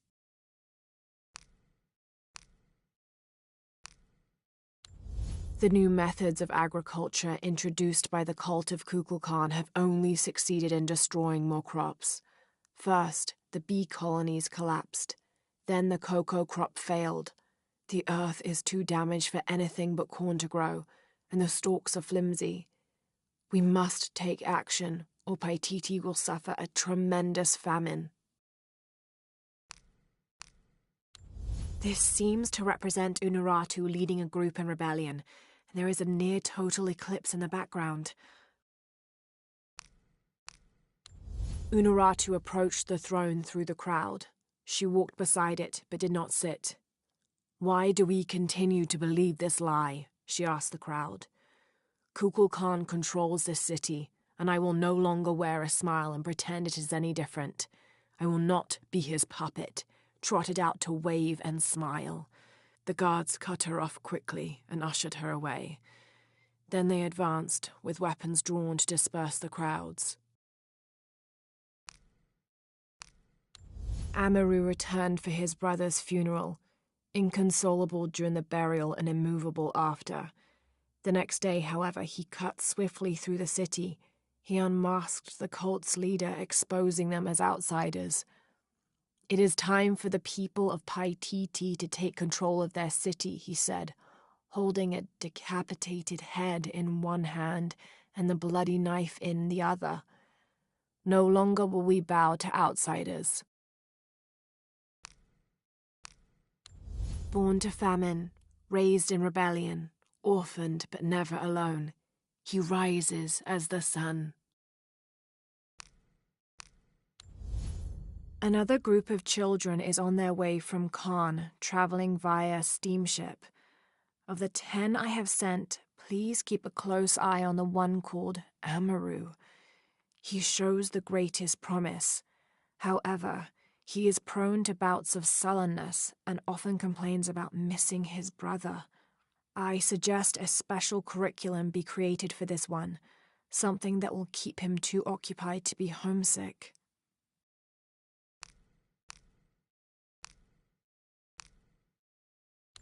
This Spanish document relates one of the many stories of El Dorado, the Golden One. When the first Spanish exploration ships returned home with their holds full of gold, the news spread like wildfire, and the stories got more extravagant with each retelling. Rumors of the Golden City gave birth to countless expeditions to the New World.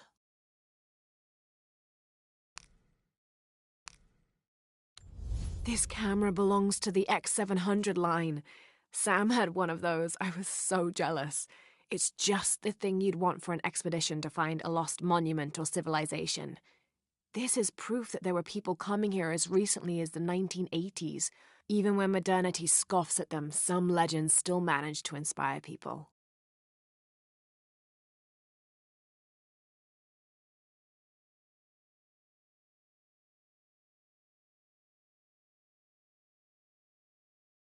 The lens is cracked. Almost looks as though it was hit by a projectile of some type. Had to put the last remaining mule down yesterday. Broke its leg. Shame. Terrible shame. But I think I found it. Came across an abandoned village that simply must be Z. If only Father were still alive. I'm resting here for the night. Tomorrow I'll begin a thorough investigation of the site. The world will know a Fawcett discovered the lost city. This was written by an explorer in the mid-20th century who was looking for a lost city. He discovered a small trading post near the base camp, run by a woman named Kwama. He asked her if she knew any old stories which might help them find the lost city. By the time he wrote this, the explorer was near death and convinced she'd misled their expedition deliberately. Any squad venturing outside Khan must take special precautions in covering their tracks. We're close now, and the last thing we need is droves of tourists showing up trying to be the first to get the perfect selfies in the city. That starched shirt Fawcett may be getting all the attention, but I know his time is almost up. The world will remember the Timothy Walker as the man who finally found the lost city of El Dorado. We've set up camp in a canyon. It was a grueling journey to get this far. We'll rest here a few days, get our bearings. Some of the men need patching up, and I wouldn't mind one good night's sleep. The men say something came through the camp last night. The jungle is getting to them. I keep telling them that we're close and we need to keep it together. One of the scouts has found a temple of some kind up ahead. We'll start construction of bridges and ladders this morning and head out from camp this afternoon. Damn this place. Damn this forsaken jungle. It holds a jewel just out of reach and then sweeps your legs out from under you. We've almost made it across that bottomless pit. Some kind of altar beckons from the other side, under a giant stone face that seems to mock our efforts. Something attacked the camp. Some men claimed it was panthers. Others said something more sinister. Half the crew insist on abandoning the expedition. I had to dress one man down, made an example of him. All I need is one more day. One more lousy day.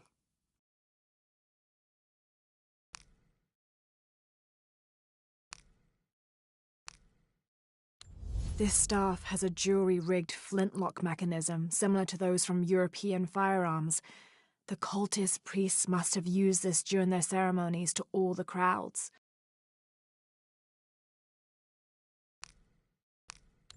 In an effort to reduce the possibility of disease entering Paititi, Emperor Shika hereby temporarily bans all citizens from exiting the city.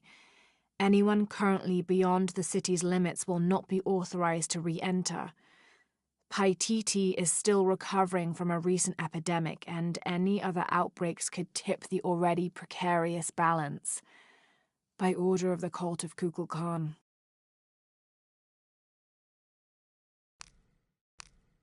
Someone's taking this old walkie-talkie apart. Were they making an attempt at reverse engineering, I wonder? The city's priests, or shamans, if we mean to differentiate between the heathens and those who toil in the Lord's light, were the first to come forward, the first to listen, to hear of the state of the outside world. and thereupon several of them felt completely cheated and begged to be baptized. They reasoned rightly their worship and trust was misplaced in the traditional deities of these lands. For as one stated, if your God has brought you here, across the world, then he truly must be the most powerful, and only a fool would not bow to such a being. We will teach these shamans English, and have them teach the population of Paititi. In order to not upset an already delicately balanced situation, all members of Trinity will adhere to the following rules. Limit excursions in the city. If leaving the compound is unavoidable, always wear the cultist uniform. Do not carry modern weapons. Avoid direct contact with Paititians when possible.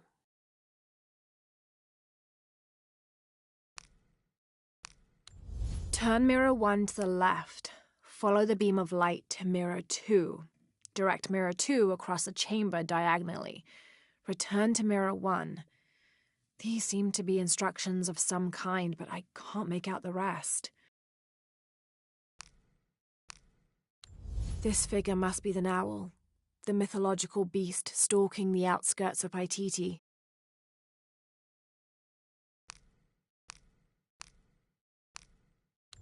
Now this is a fascinating concept. The Miracle Club. Come meet people that share your beliefs, devotion, and taste for adventure. Create lifelong memories as you travel the world together.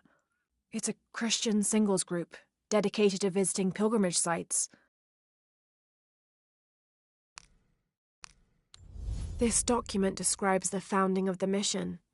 There were 4 solar eclipses in this region around that time, in 1521, 1538, 1539, and 1543.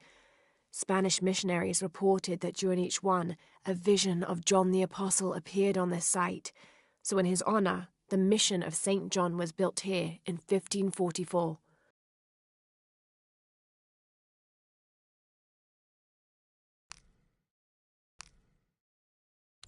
This is an official document issued recently by the Holy See. In consideration of this mission having been badly damaged by an unusually violent and entirely unexpected volcanic tremor, they sent requests to every Spanish-speaking diocese, asking them to consider sending missionaries to restore and rebuild this holy site. This document outlines the goals and works of the mission of St. John. In addition to their individual spiritual goals and their outreach programs, the people here are clearly passionate about contributing to the nearby communities.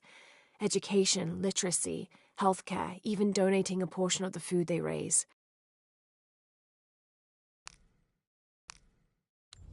This Spanish document is fascinating. It tells the story of several natural disasters which struck this area. A flood, a fire caused by lightning, and a severe volcanic tremor. In each instance, buildings on this site were badly damaged, requiring considerable rebuilding. Strange there are only 7 stations. This must be based on an older tradition. Jesus takes up the cross, falls the first time, meets his mother. Then Veronica wipes his face before he falls the second time. Then he is crucified and finally entombed.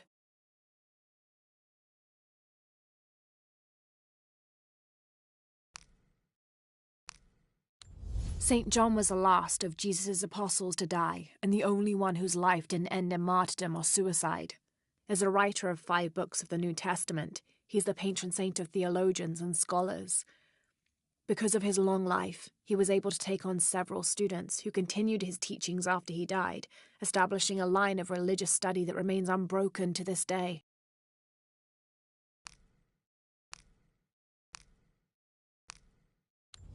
Dominguez forbade us from mingling with the locals, didn't want us corrupting them. Luckily, one of the priests developed a taste for bourbon, and as long as I brought a pint with me, he'd lend me his costume, mask and all. Walking through the lower city was like traveling 500 years into the past.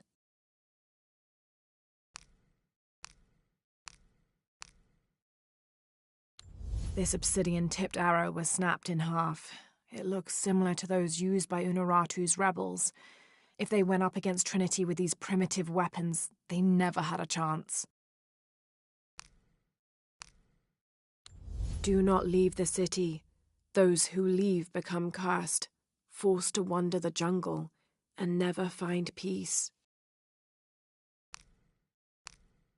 Location found. Hidden. Terrain difficult to traverse. Seems safe from the stranger's intent on forcing us into slavery. This wooden firearm is almost an exact replica of a modern assault rifle. The artisan who made this must have had an excellent memory or worked from a model, perhaps a weapon stolen from Trinity.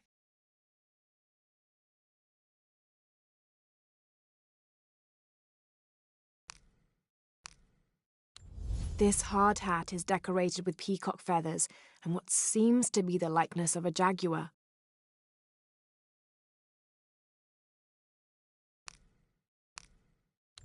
I've left and come back, and no demons haunt me. Was I just lucky, or has the cult lied to us? What do they have to gain from keeping us here?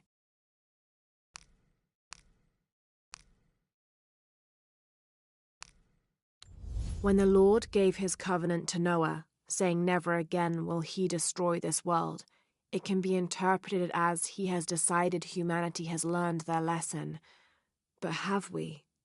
There is also a different interpretation to be made, and that is that he has given the agency of destruction to mankind itself. We are responsible for every living soul, and they are now tarnished and besought. It has been 4,000 years since the world saw purity, and we aim to end that. We will be the architects of the new world. We will pave the street to heaven for all. We will usher an end to this sinful, reprehensible world.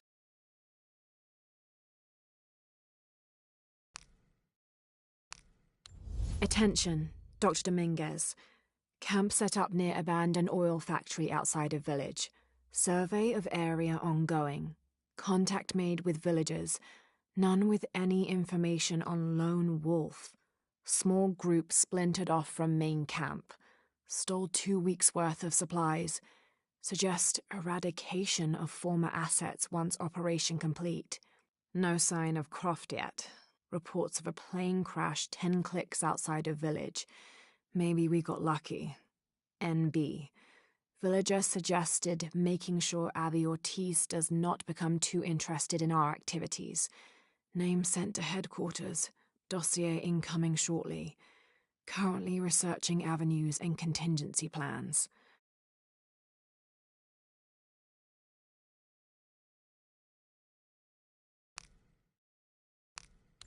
Trinity can rot in this jungle. And as for the Pytetian Emperor, not even he can truly understand just what this box is. But I do, and I know it should not be used by just anyone. That would be catastrophic. Only the purest among us should make the decision as to how to wield the power of the silver box. That is why I must hide it.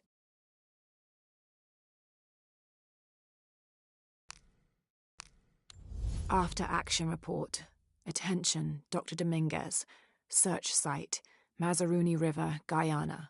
5.8165887-59.468158.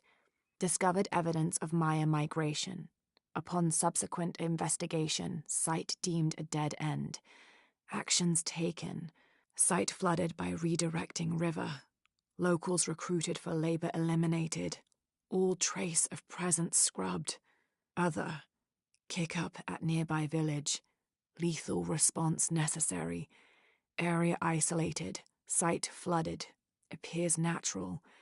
South American rivers rising due to climate change story seeded in media.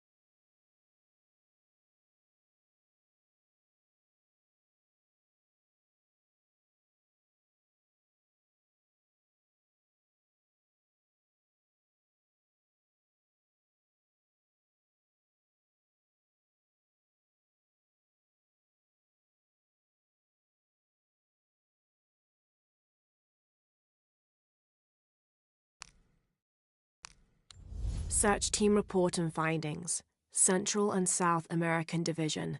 Attention, Dr. Dominguez. Mexico. Cozumel, Temple of Shakshel discovered.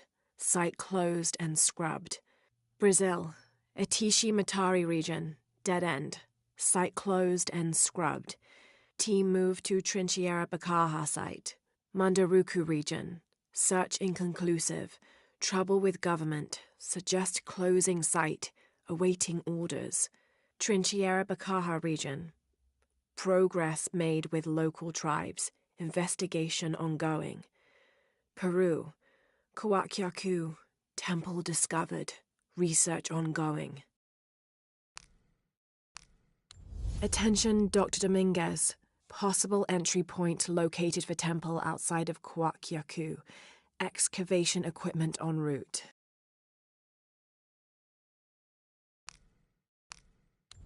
The younger Croft is more active and less cerebral than her father was. Although intelligent, she is less focused on the meaning and history of the artifacts she seeks and more prone to risk-taking.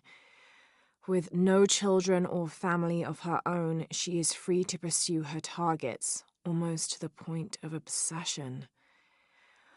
Although this can make her appear impulsive or unpredictable at times, we believe her drive and the balance of her personality will make her easier to influence, with the promise of greater challenge and more likely to deliver results. Any information she might have that Richard Croft withheld from Trinity would simply be a bonus. We recommend her as a strong target for recruiting.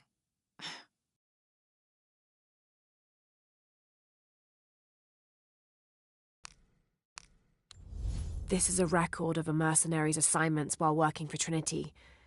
Mexico, Kenya, Siberia. I had my crosshairs on the younger one too, but Rourke had orders for us to leave her alone. This is the bastard who shot Anna.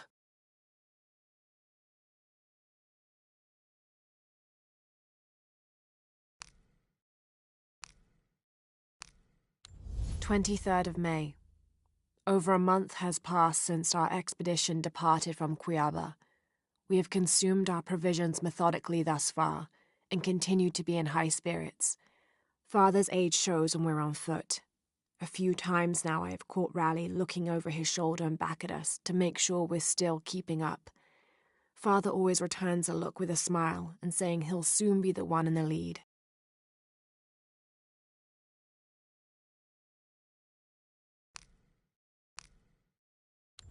30th of May. This morning we entered uncharted territory, leaving the sun-bleached bones of dead horse camp behind. It seems the tables have turned on Raleigh, almost quite literally. His bandaged leg has slowed his pace and made him the tail of our party. When Father notices, he slows, turning around to give us both an encouraging smile. His overly eager step betrays his calm demeanor as he rushes past us at the sight of every nearing turn, ridge, or embankment.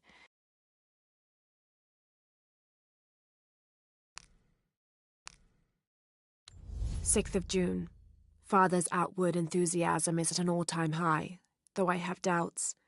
In the middle of the night, I have caught the whites of his eyes reflecting moonlight, his stare vacantly locked to the stars. Were it not for all the stories he has shared of the Amazon in the past, I would mistake his gaze as regretful, even mournful. Perhaps it is simply these insects making their way through our head nets causing him such consternation.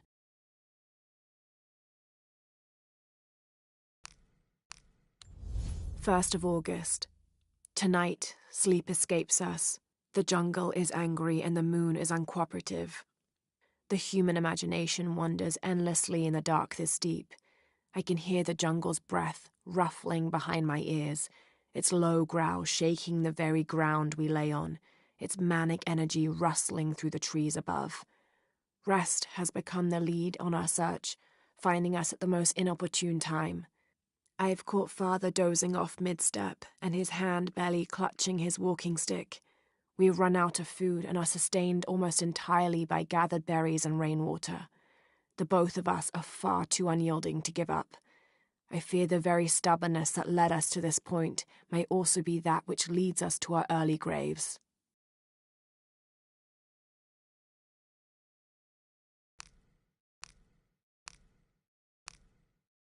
This seems to be some kind of primitive sculpture of a human.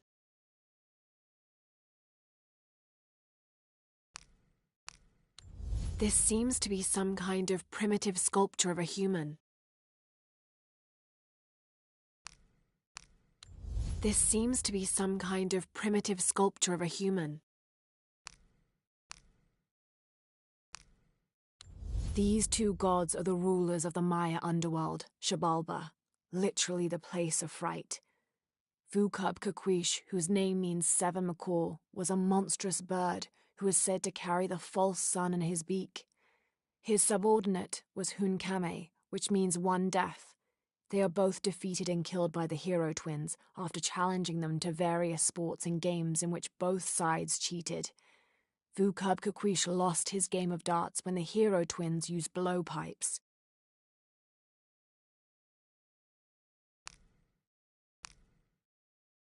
The Maya goddess Ixchel, like moon goddesses in many other cultures, was also a mother deity associated with pregnancy and childbirth.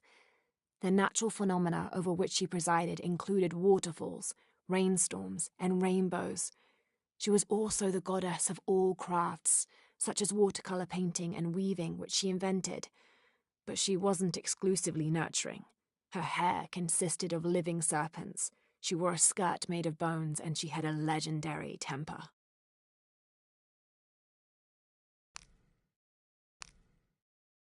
Shak was a very important god to the Maya. He taught them farming secrets and oversaw growing and the harvest. Generally, he was associated with all forms of fertility. He was also in charge of wind, lightning, and rain, which was caused by his tears. He was in charge of preserving springs, wells, streams, cenotes, and other sources of water. Like the aspects over which he presided, he was considered benevolent and caring, but unpredictable. Physically, Shak was depicted as a reptile with hair tangled in unruly knots, and his colors were white, red, yellow, and black, representing north, east, south, and west.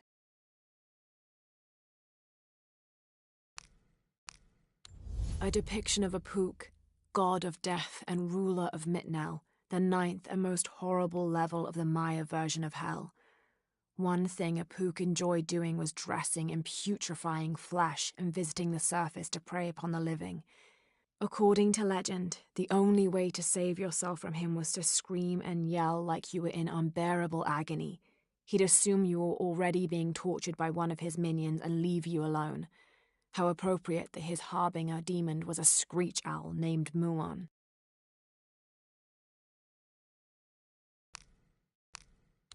Itzamna is the son of the Maya creator god, Hunabku. He was the god of education, responsible for inventing writing and books. This made him an essential figure in the development of Maya culture. He was also god of agriculture and created farming. He even presided over doctors, healing people with the help of his red-hot hand.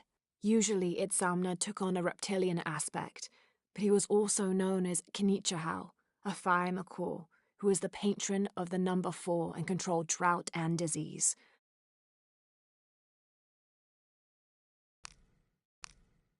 Suicide was not considered forbidden by the Maya. In fact, it was considered an honorable alternative to living. Because of this, by committing suicide, you could bypass the underworld and go straight to paradise, where other noble deaths included the sacrificed, those who died in battle or childbirth, and those who died playing ball. The suicide's escort on the journey to paradise would be this goddess, Ishtab, also called Rope Woman.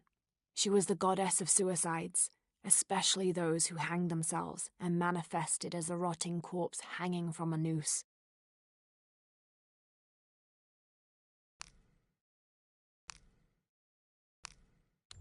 The collection of reeds bundled together with rope and stone is used as a calendar, usually representing a 52-year cycle. This is a formidable weapon, heavy wood lined with sharp obsidian teeth, It could easily stop an unarmored enemy.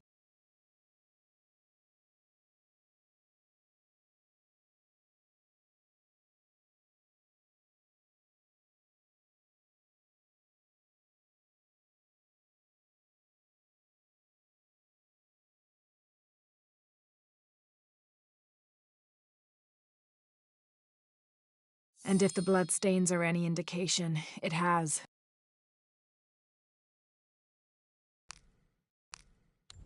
This garishly decorated fire drill appears to be a part of the new fire ceremony, an Aztec celebration of the new year. It consists of 5 days of fasting, bloodletting, and sacrifice. The fire drill is meant to be placed upon the chest of the freshly sacrificed. It sparks, feeding a large bonfire that ignites the flames of every nearby temple.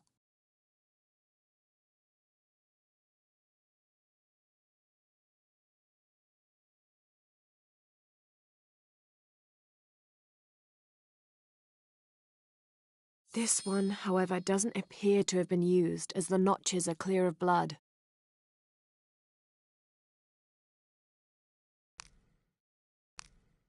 An Aztec-influenced mask, decorated with items native to the area around Paititi.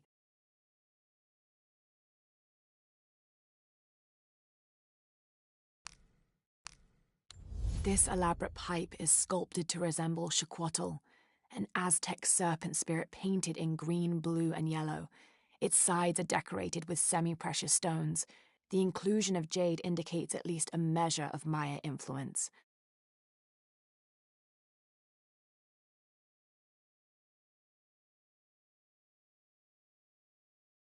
The bowl still reeks of burnt roots and smoke, not an entirely unpleasant aroma.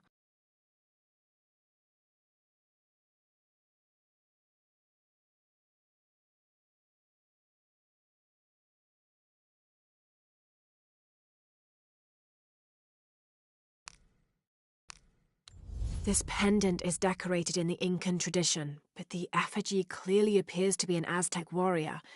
That shouldn't be possible.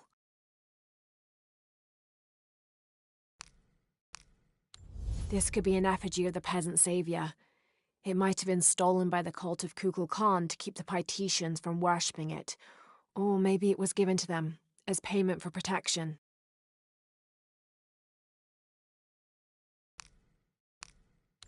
Kukulkan says they won't fear us if we are not capable warriors, and to become capable we must complete the tests their people have made. These Paititians know nothing of war. Their blades and spear tips have dulled. I will complete their rituals, and I will show them the true might of those who follow Kukulkan.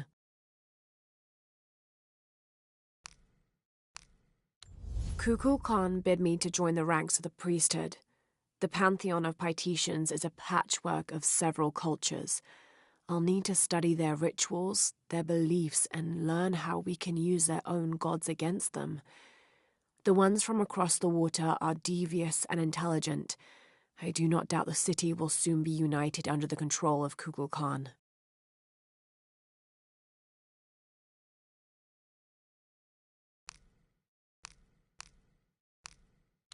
When I first laid eyes on Angel de la Cruz, I knew I met a man of worth. When he spoke, my heart shook. Its tremors vibrated for days after his first sermon. That evening, God himself told me to set out to prove I was the chosen one. I left the next morning, seeking to prove my worth.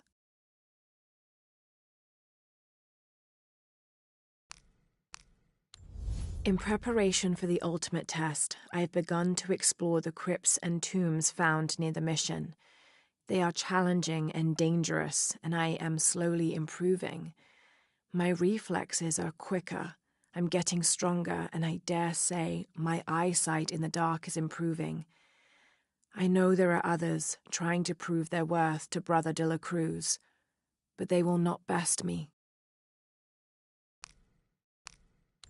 Didn't think these places would be trapped. Caught a spear through the abdomen. Hurts to breathe. Pray for me.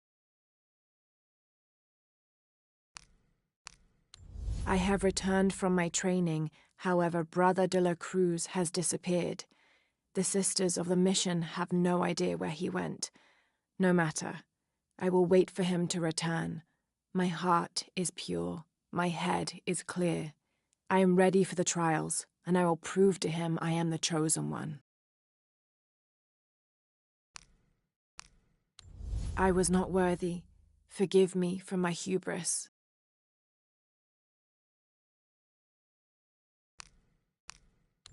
I know now that I am not the chosen one. Now I fear I have endangered the lives of Brother de la Cruz and the Sisters of the Mission.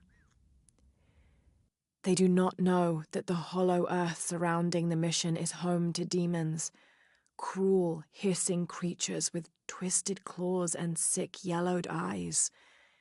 I came to this place to purge them from the world, in the name of Angel de la Cruz, to win his favor and earn my seat at his side. But I have failed. I could not contain this evil, and now it is out, and all warning of it will die down here with me.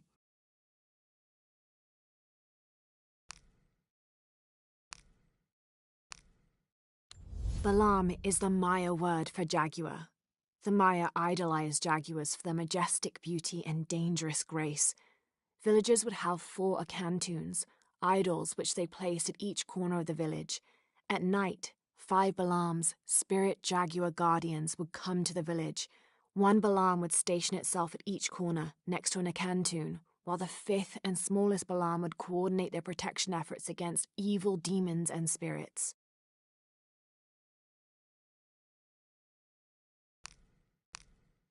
Hunbats and Hunchoan were twin brothers, older half-siblings of the more celebrated Maya hero twins. Jealous of their brothers, the monkey twins would always cheat during football matches and ruin them with their aggressive tactics. In retaliation, the hero twins lured them up a tree which never stopped growing, preventing Hunbats and Hunchoan from getting down. The hero twins convinced them that they could use their belts to climb down, but this turned out to be another trick, and the belts became tails, turning the elder twins into monkeys. The divine canoe, which carries Maya souls through the underworld and into the sky, is directed by 2 gods. Old Stingray Paddler sits in the back of the canoe and handles the duties during the day, while Old Jaguar Paddler sits in the front and takes care of the night shift. These 2 gods symbolize not only light and darkness, day and night, but also the interdependence of all equal and opposite forces.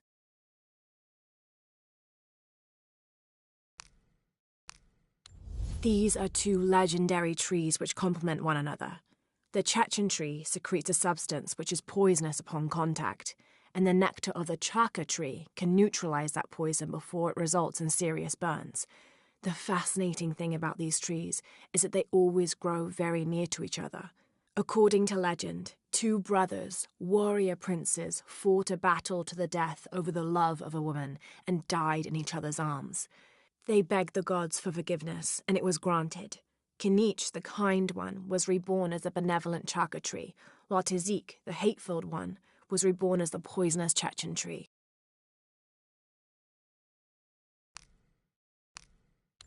Votan is an ancient Maya god of war and death. So old he is rumored to have been old even before the beginning of time itself. He is usually depicted as having no teeth and being colored entirely black. Little is known about him, except that he likes to smoke pungent cigars. Interestingly, he is also the god who invented drumming.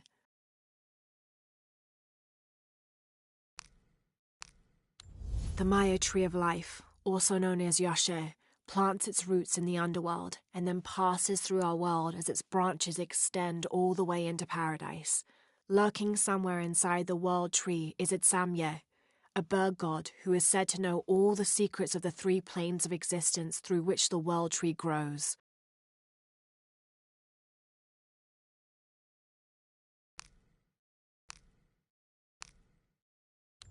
Those charged with crimes are brought here, and they battle under the watchful gaze of the gods, the only infallible judges. Those proven innocent may leave, but the guilty are killed and thrown to Xibalba.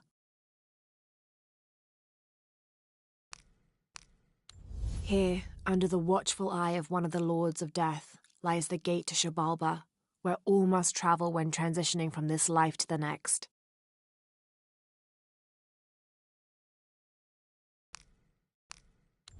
Only the worthy may call upon Kinichahal. Use his light to chase the shadows from your hearts and the city itself.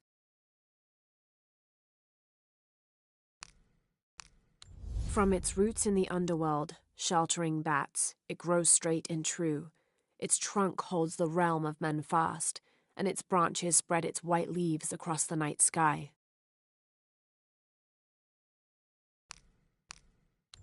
Come, those who imagine themselves brave and bold, see if you can survive the trials awaiting within.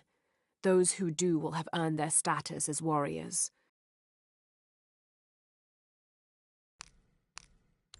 When the caverns begin to howl, a warrior must descend to ease the torment.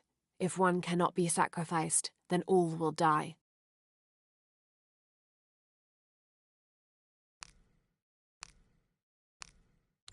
May Ergu be the one to chart the path from this life to the next, so that we may all travel safely.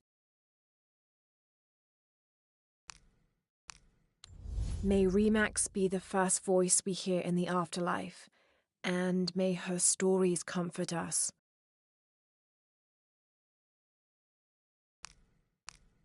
May Waiter's desire for power be sated by the time we follow him to the afterlife.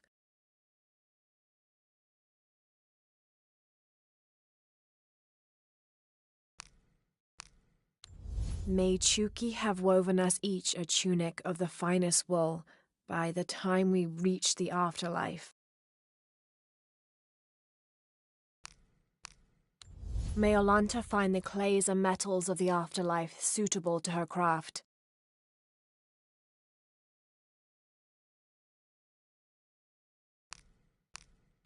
May the rivers of the afterlife be calm, and Utaranku's boat sturdy to ferry us across them.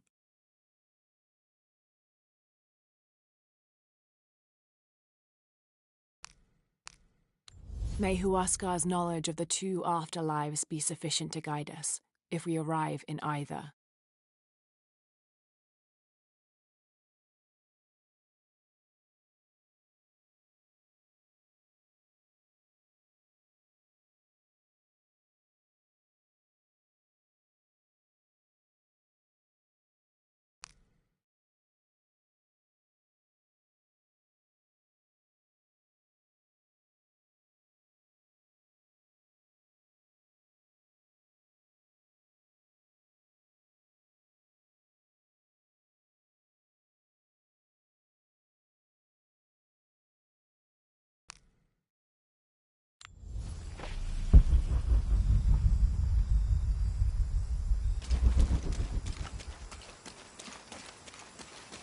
Oh God, what is that smell?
be a path underwater.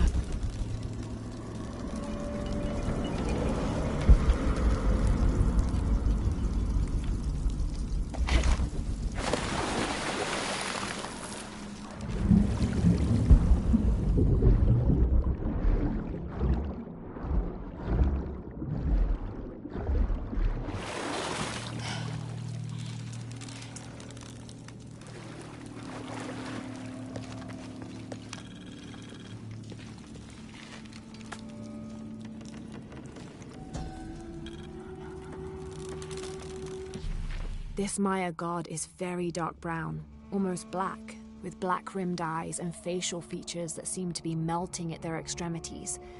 This can only be Exua. He's the patron god of the cacao bean, which accounts for his coloring. Also, because ancient Mesoamericans used those beans as currency, Exua became by extension a god of merchants and of trade. Interestingly, when he first appeared in the lore, he was a god of conflict. Have to drain the room.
Is this supposed to be one of the beheaded gods of the underworld?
Have to find a way up.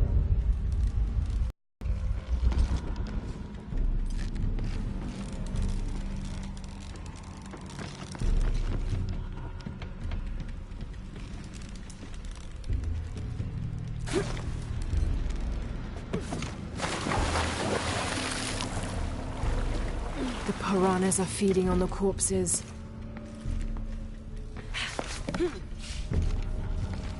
Have to find a way up.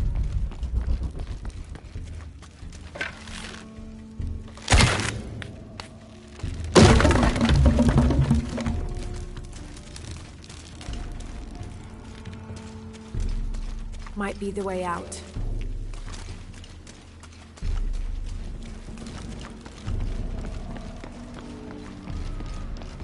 Have to find a way up.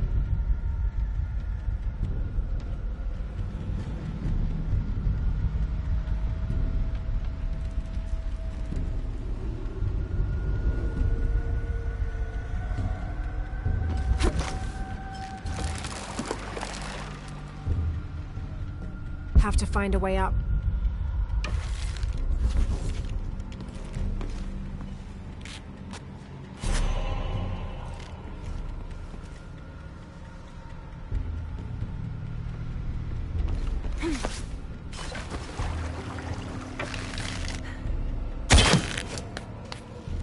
Pulling won't keep the gate open.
Have to find a way up.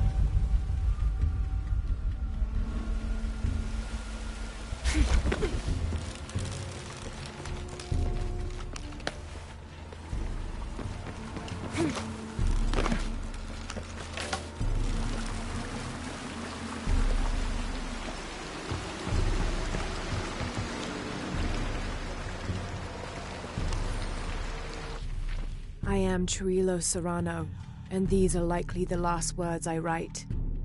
Andreas Lopez, or Angel de la Cruz as he has called himself these last years, has finally and fully gone insane. His demands have grown, becoming more grueling and grotesque as we labor to build his crypt. The construction is almost complete. I know I will die when it is done, Lopez, in a brief moment of clarity, told me himself. Damn that box. Damn what it has done to the man I once, and sadly still, admire.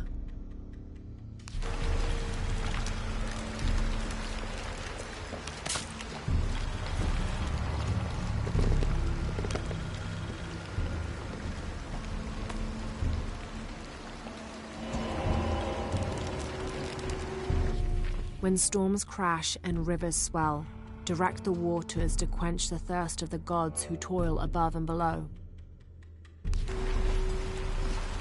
Have to lower the water level.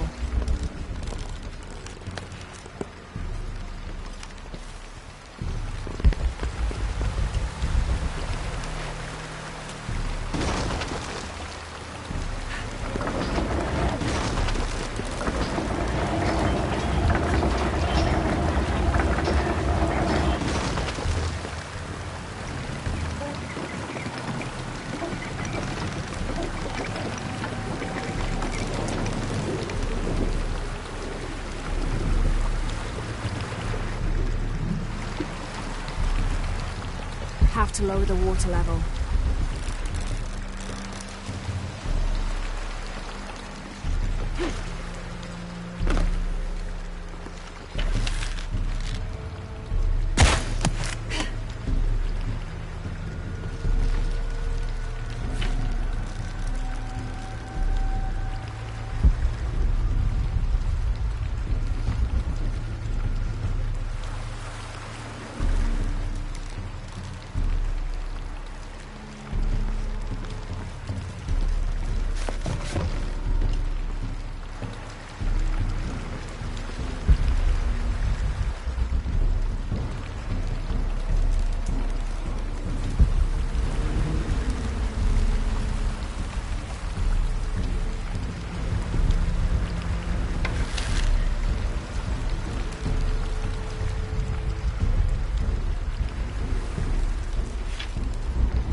The rope can't support the strain.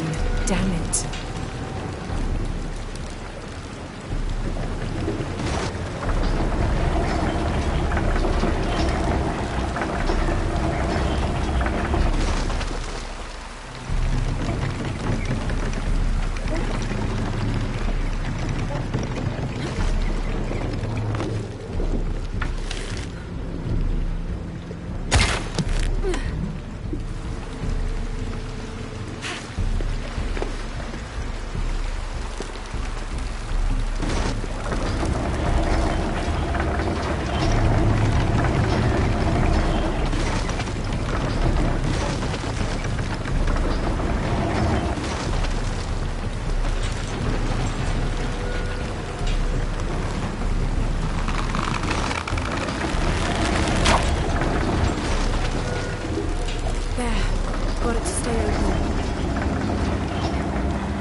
Alux, plural Alashab, is akin to the Maya version of a gnome or leprechaun. They're about as high as an adult's knee and wear traditional Maya clothing. They are created whenever a farmer builds a little house on his property for them, after which they'll help the corn grow for a period of 7 years, making it rain and chasing off predators. They're usually invisible, and in spite of their benefit to the land, they like to play tricks on or frighten humans. Don't call one by name, or you'll summon it from its home, and it won't be happy with you.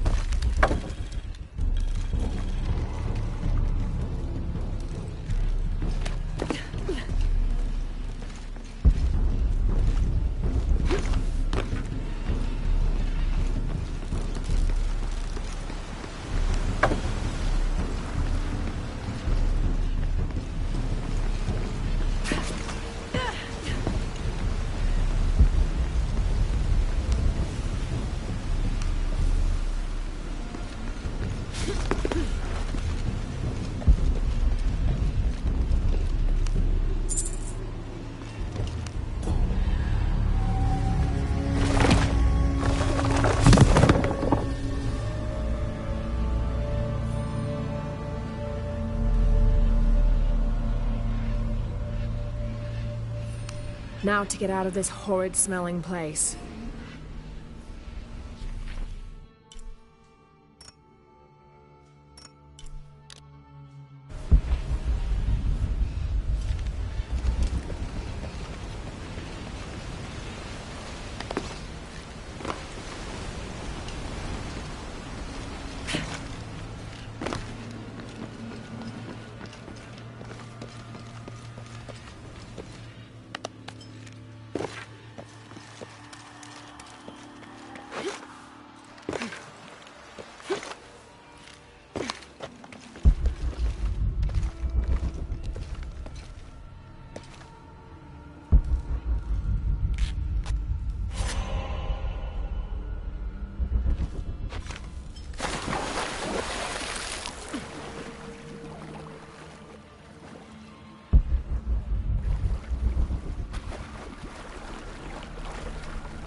I should be close now.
A wheel-lock pistol, never mass-produced and banned in the Holy Roman Empire.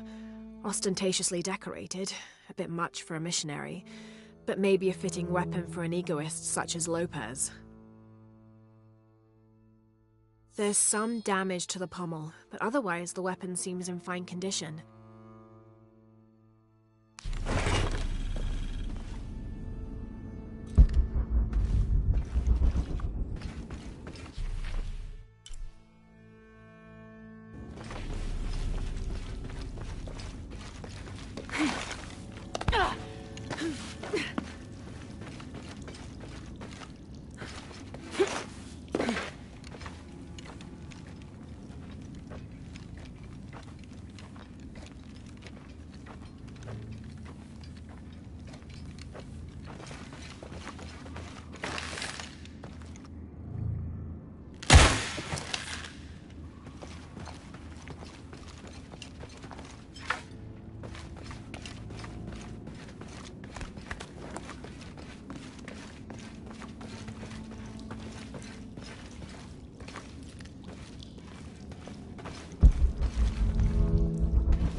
pegar a ¿Crees la que hay olla, hombre. suficiente para Se va a querer todos? comer eso. Hello there. Tengo de todo. Seguro estará satisfecha. Es un buen trato para ambas.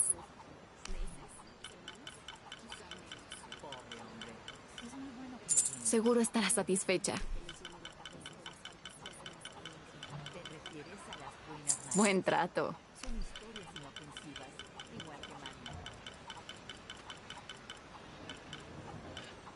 Seguro estará satisfecha.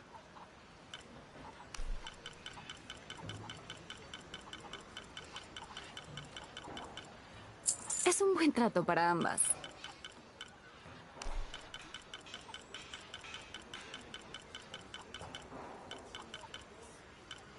Buen trato.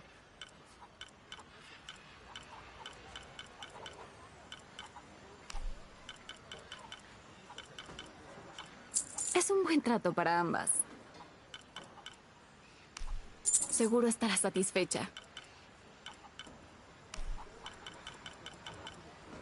Es un buen trato para ambas.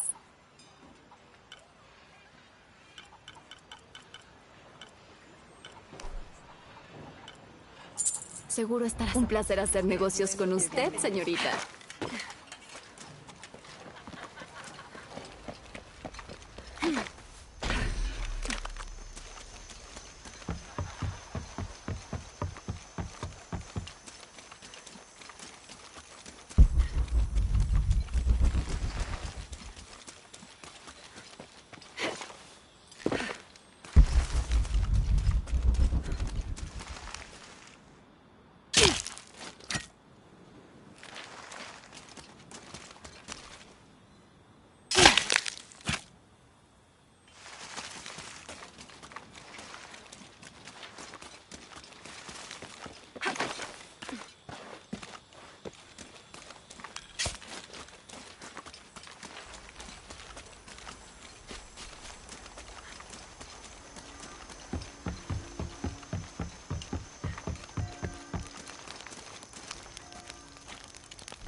Qué bueno. No revuelves el chile, se va a pegar a la olla.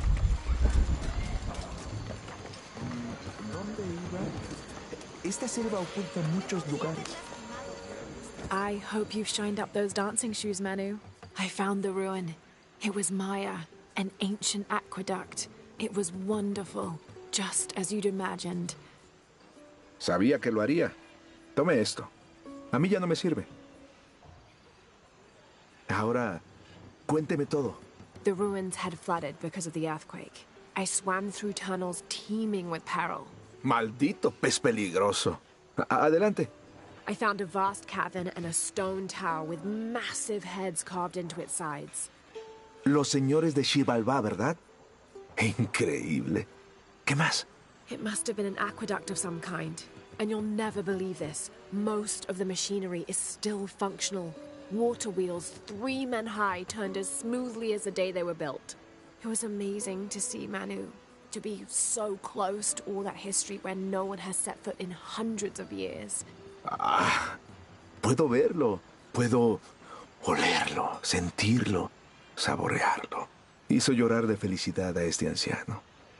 No tengo palabras para agradecerle. Quiero que tenga algo. Manu, I couldn't. Insisto, por favor. Es la primera reliquia que encontré. Es hermosa y compleja. Un cráneo decorado.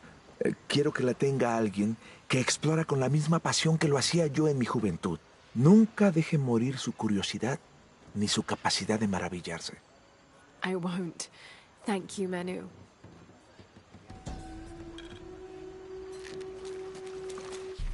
An adhesive made of tree sap and powdered bone hold the jade and other gems in place within the wearer's teeth. A crude drill, perhaps made of obsidian, would have been used to delicately carve out the notches required to hold the jewelry in place.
Feels like a mausoleum.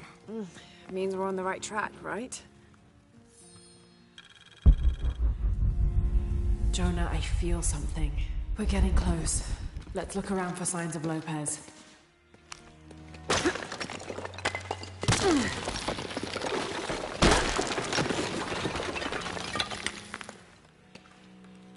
And under his wings you may seek refuge.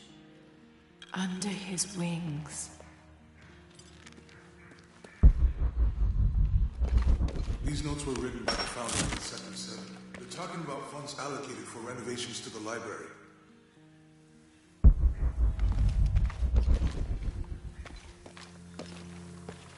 A heron and an eclipse.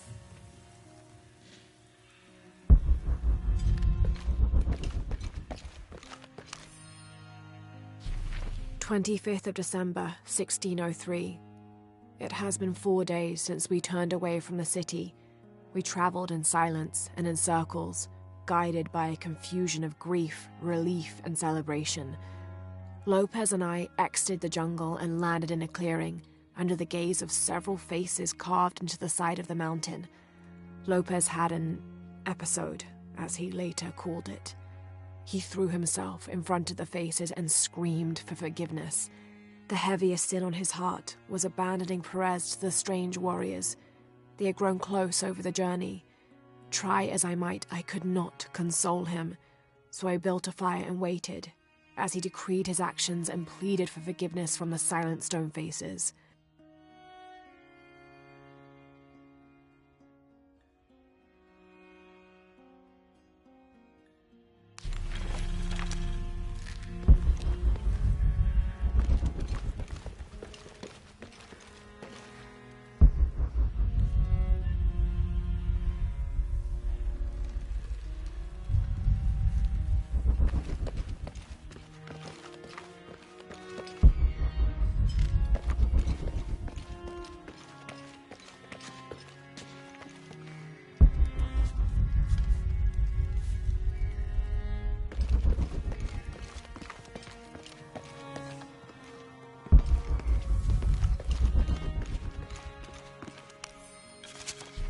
The door closed and a silence settled, so great and so vast I held my breath for fear of breaking it. Lopez turned to me, his eyes wild, a smile screwed across his face. He came toward me, arms outstretched, and for a moment fear flickered across my heart. But he pulled me close, his fingers digging into my shoulders. "I found it," he whispered in my ear, and releasing me, he wandered through this room, walls of pure jade reaching up to the heavens, completely covered in intricate etched mosaics and carved figures. I followed at a distance as he approached an altar, and watched as he lifted a silver box from it.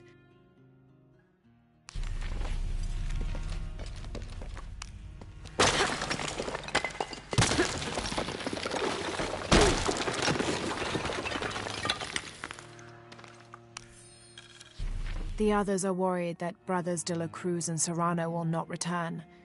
I have so far maintained they will, that they always have. But in my heart I am beginning to believe we have seen the last of them, and that grief weighs heavily. We will continue their work. Either they will return to find we have not forgotten the teachings, or they will look down on us from above and bless our continued labors.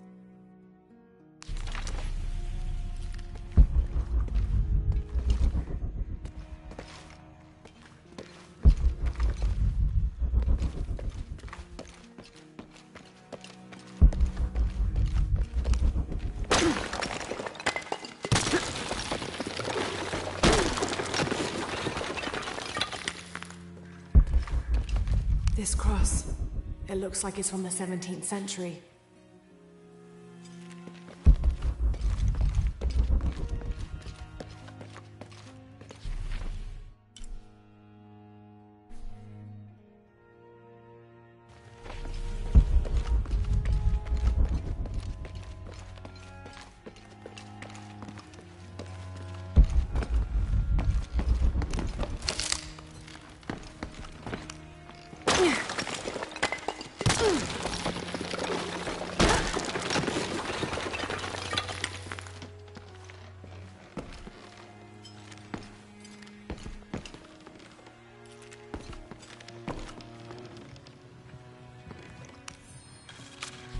"26th of December, 1603. Lopez woke me, having already prepared a Spartan breakfast. This is where we were meant to be, he said, a cold determination in his voice, so very different from how he acted just the day before. I finished my meal as he spoke of holy retribution, how he had acted in error, but now God had put his hands on his shoulders and shown him the path to walk. We will spread the true word of God from this small mission, he said, pointing to an adobe building just beyond the stone faces. We will prepare the path for the chosen one to follow, for only he who does will be worthy of this box.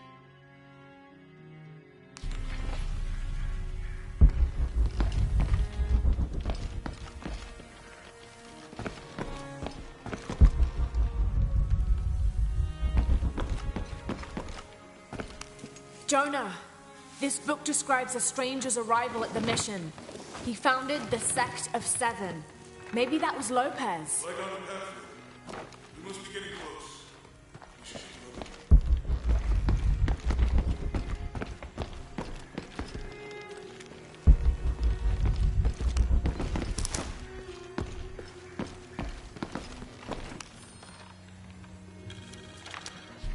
John, son of Zebedee, one of Jesus' apostles, also called the beloved disciple.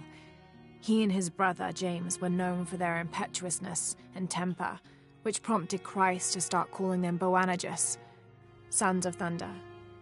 John is credited with writing 5 books of the New Testament, the Gospel of John, the 3 epistles of John, and the Book of Revelation. He's the patron saint of love and loyalty, as well as writers, publishers, and scholars.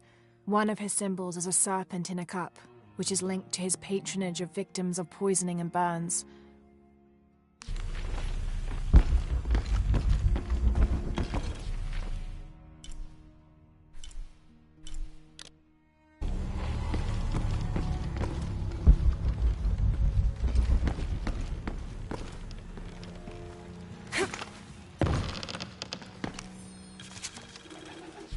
This roughly drawn sketch shows St. John repelling a demon attack. Perhaps they plan to have this as one of the frescoes in the mission.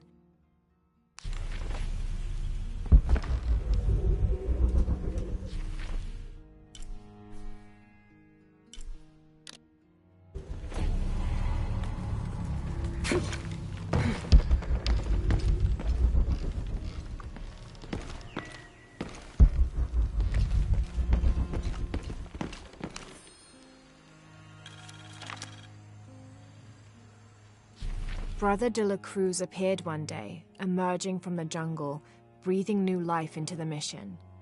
There were just the three of us when he arrived, and Sister Dorothea had been ill for many weeks.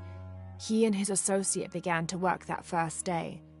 By the next week, de la Cruz had recruited a workforce of 36. They have prepared the bell tower and worked the fields, planting crops. Brother de la Cruz aims to make us self-sufficient. We'd spent so long alone out here, I'd worried we'd lose God's ear. Lo and behold, we not only had his ear, but he sent another to act as his hands as well.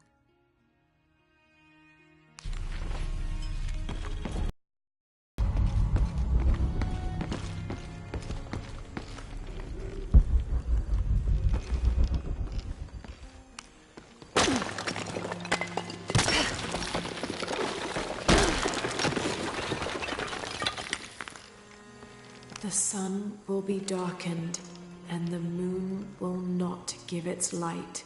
Jonah, those 2 Bible quotes. The sun will be darkened, and under his wings you may seek refuge. That's it. Look for a heron and an eclipse.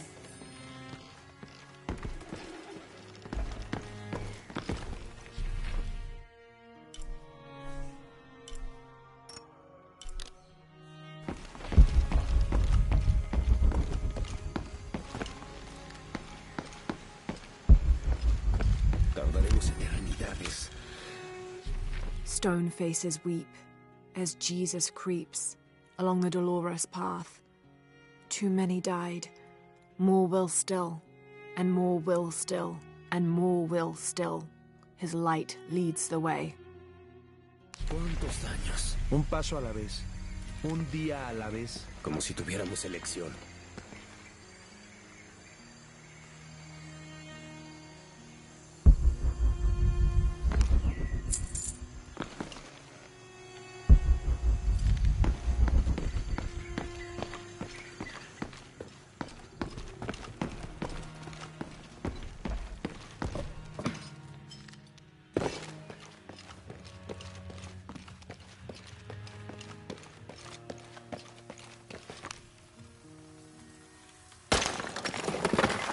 There's a whole mural under here.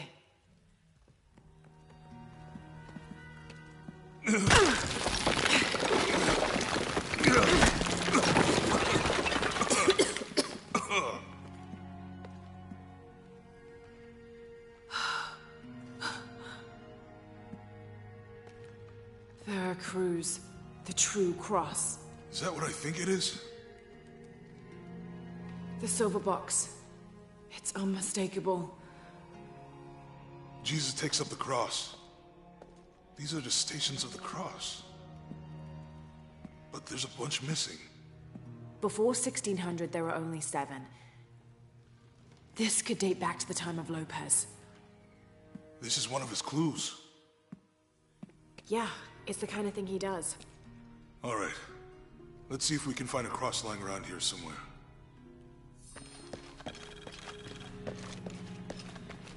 When we find the box, how do we get the key back from Dominguez? We'll find a way.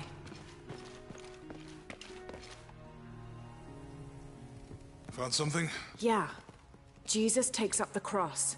Help me lift this.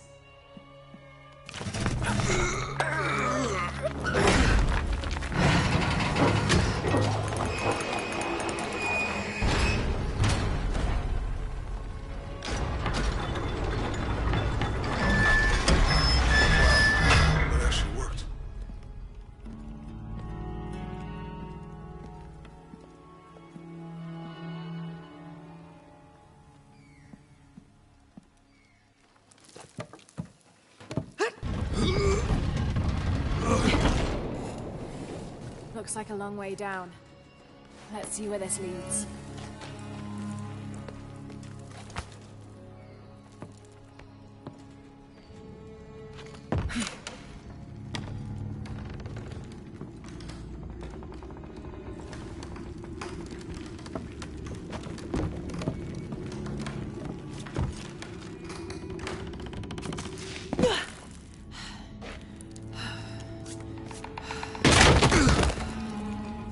Thanks.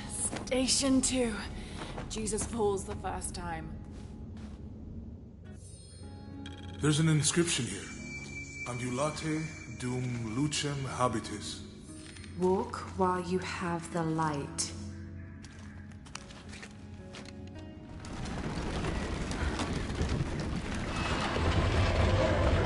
That did it.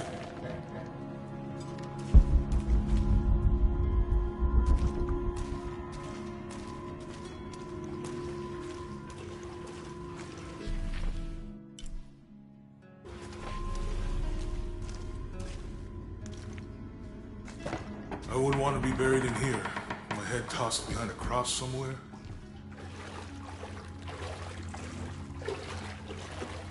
Walk while you have the light, so that the darkness may not overtake you, Sounds like a hint. or a threat. This looks like the Virgin Mary. Station 3. Jesus meets his mother.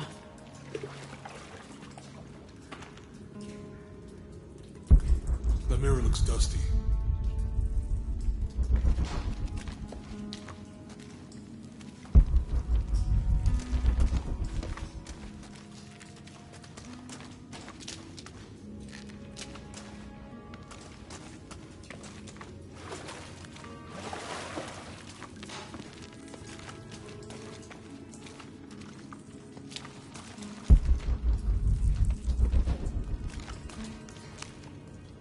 I'll give you a boost.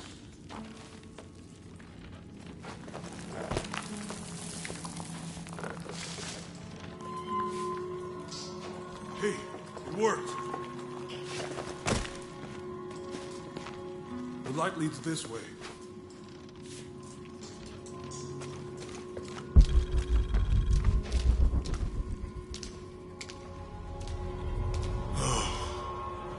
What happened to these people? It looks like the light activated something.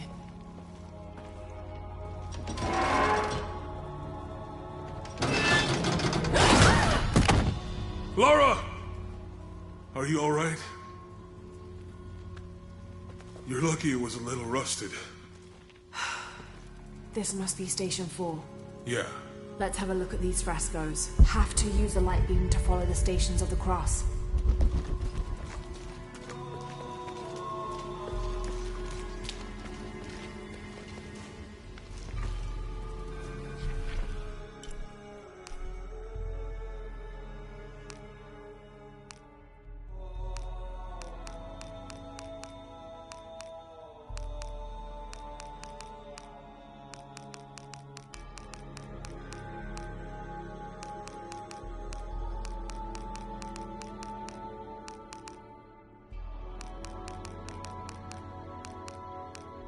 Strange, there are only 7 stations.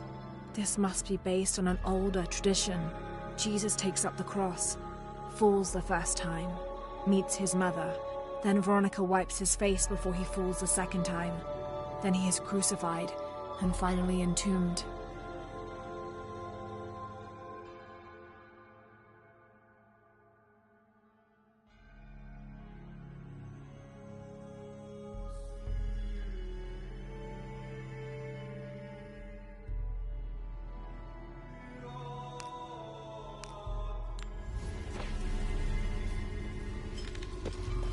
Have to use the light beam to follow the Stations of the Cross.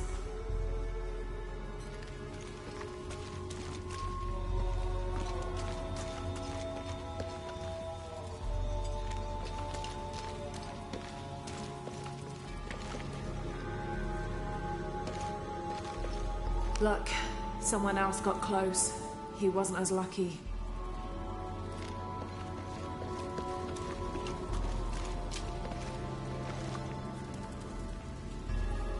Have to use the light beam to follow the Stations of the Cross.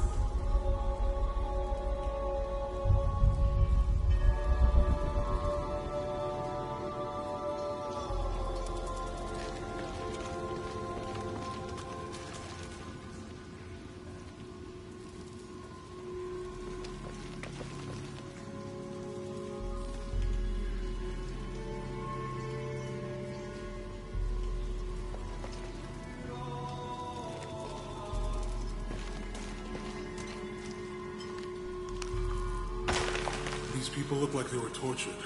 So look at this. I don't think this was just a crypt.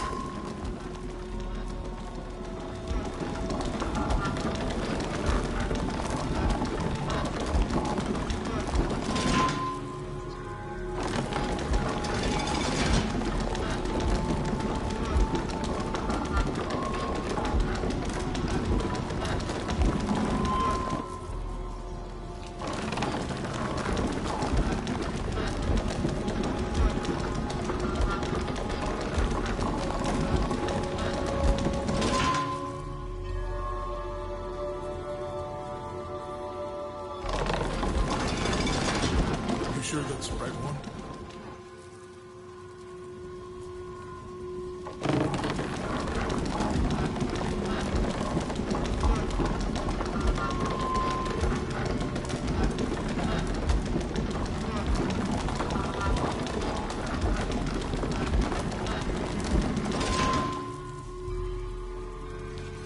I'll get it. Have to push the crossbar.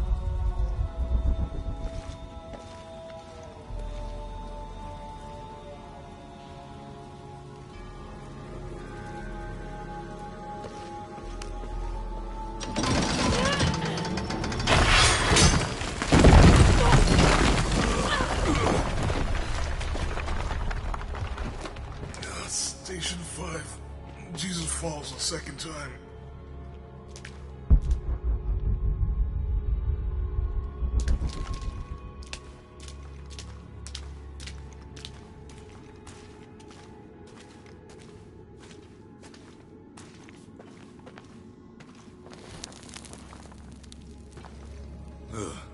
Lara, is that what I think it is?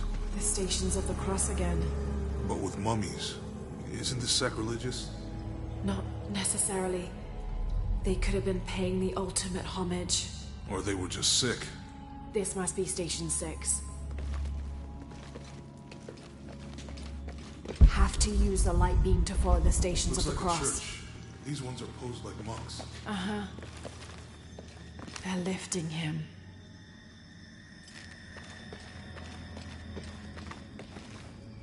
She's wiping his face, I think. So Lopez staged the whole Have to use the light beam to follow the Stations of the Cross. Seems sacrilegious. I think this was a place of worship for an underground sect. Literally. I guess this is the sect from that pamphlet. Jesus, nailed to the cross. This is disgusting. Think he's Glad I taking up wasn't the around cross. when Lopez was. He's carrying the cross. That inscription. Do not fear those who kill the body, but are unable to kill the soul. Is that meant for us? Don't let Lopez get in your head. He's caused enough trouble already. Okay, let's do this.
the first step of the crucifixion?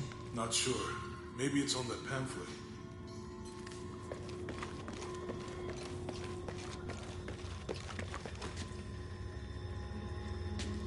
Strange, there are only 7 stations. This must be based...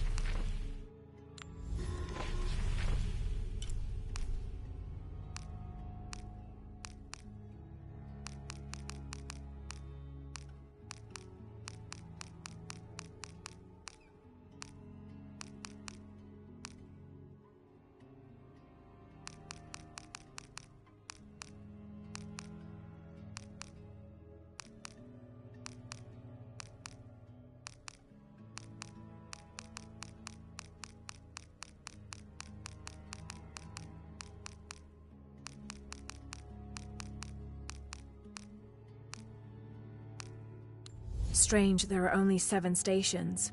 This must be based on an older tradition. Jesus takes up the cross, falls the first time, meets his mother. Then Veronica wipes his face before he falls the second time. Then he is crucified and finally entombed.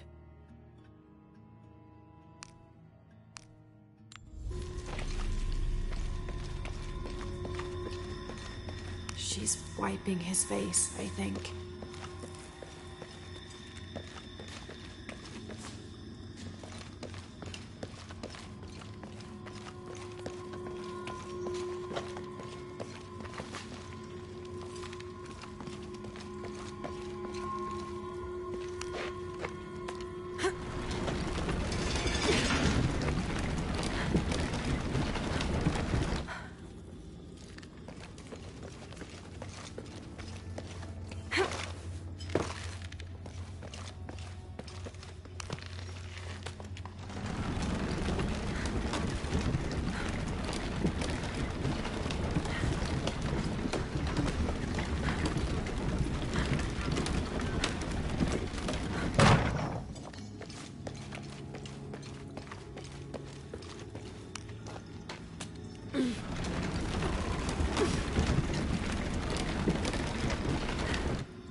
Use the light beam to follow the stations of the cross.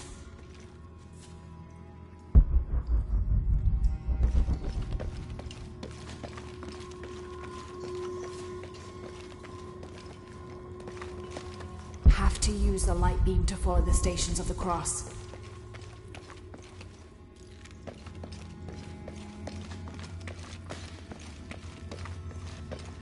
Have to use the light beam to follow the stations of the cross.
Have to use the light beam to follow the stations of the cross.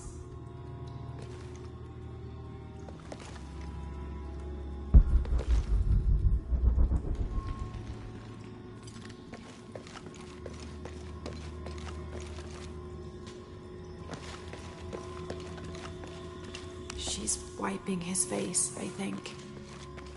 They're lifting him.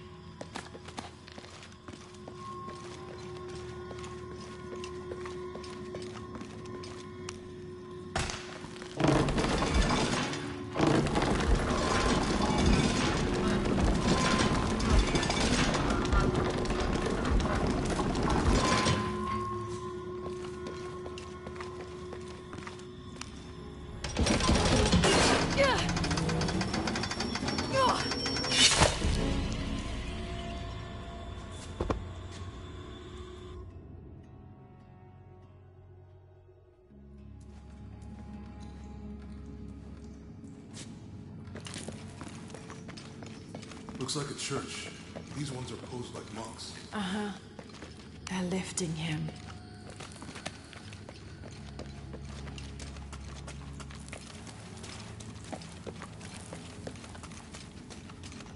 Have to use the light beam to follow the stations of the cross. He's carrying the cross. Think he's taking up the cross. Jesus, nailed to the cross.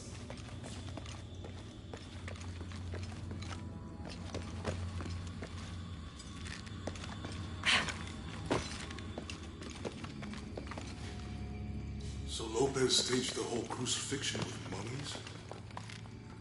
Seems sacrilegious. I think this was a place of worship for an underground sect. Literally. I guess this is the sect from the pamphlet.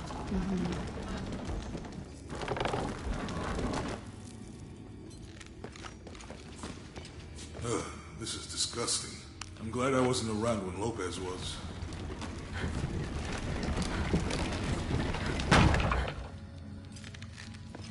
That inscription. Do not fear those who kill the body, but are unable to kill the soul. Is that meant for us? Don't let Lopez get in your head. He's caused enough trouble already. Okay, let's do this.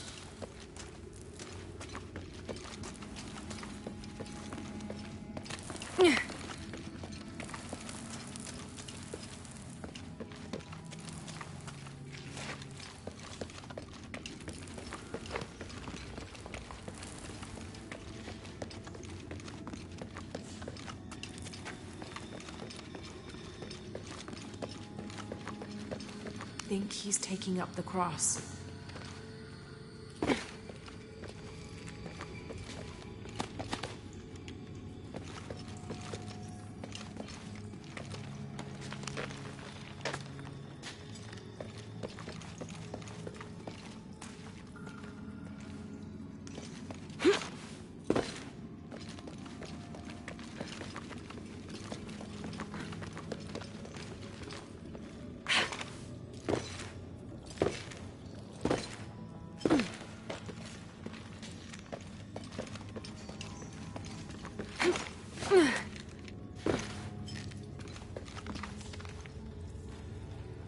Have to use the light beam to follow the stations of the cross.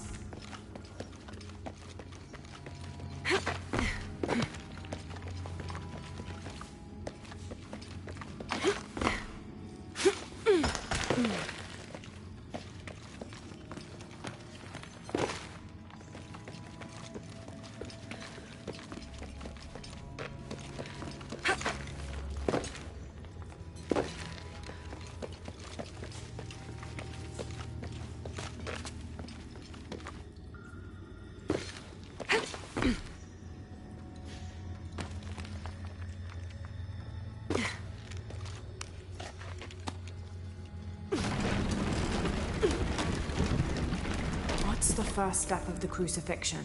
Not sure. Maybe it's on the pamphlet.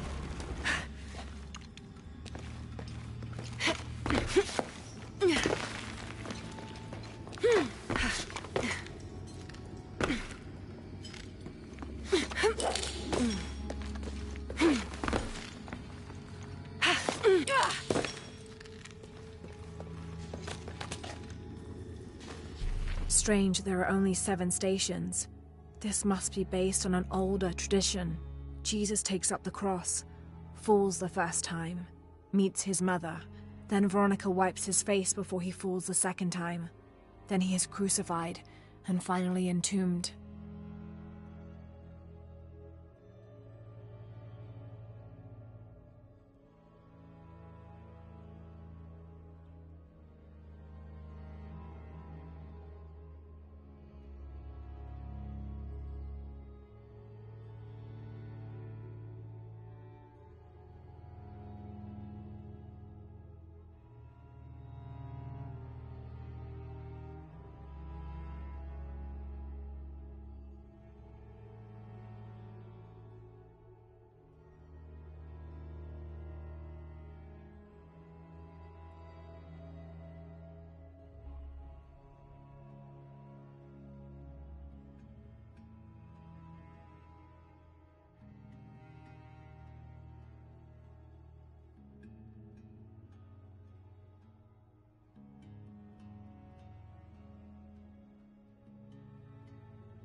Jesus, nailed to the cross.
What the hell happened here?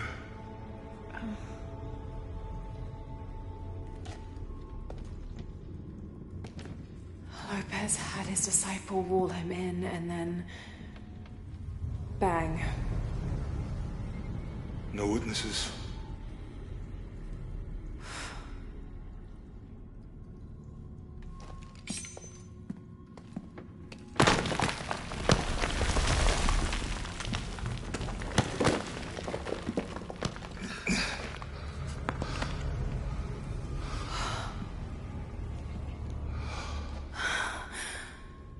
The box of Yeshua.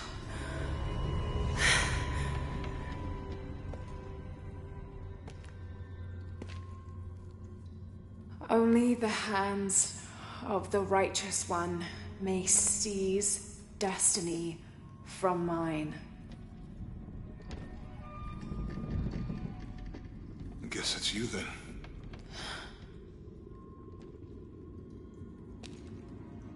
He led us on this goose chase. He sabotaged every clue. All to keep this box from Trinity? And the people of Paititi. He was totally consumed by it.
Where is she?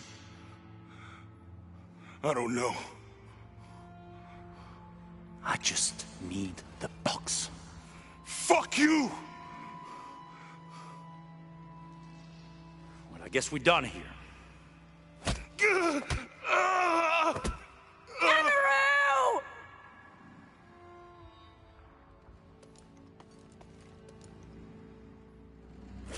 Stop! Let him go!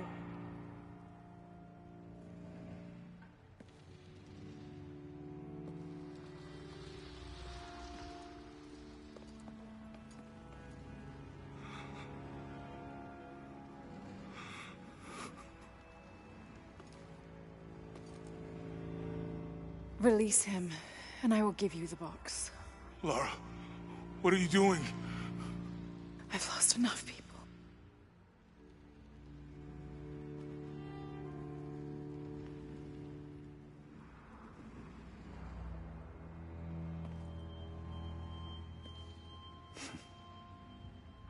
I know you have. Your father was brilliant. He was taken from me before I could know. He was my friend. But he was obsessed, relentless. You didn't know him. He refused to see the potential for destruction in his work. He had to be stopped. You had him killed. He was going to lead the public to Paititi. Everything I love, everything I fought for. My world would have been destroyed. And what about my world? Come on, Lara. You can't think it's the same. It is to a 9-year-old girl. I was a child. There was too much at stake. An entire civilization, hundreds of years of independence, thousands of lives. I had no choice. There's always a choice.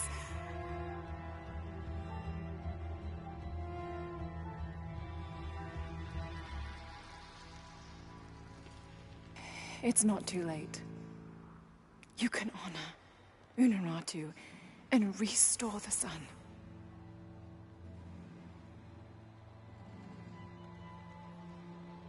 No. The threat must be removed. You're a low, selfish, murdering coward. And you, Lara? How many lives have you ended? In pursuit of what?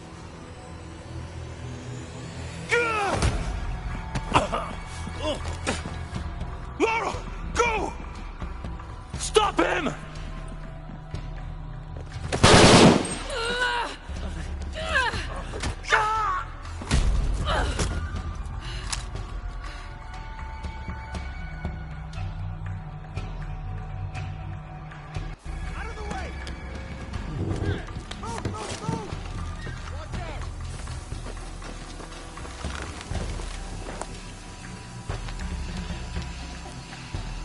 What the hell?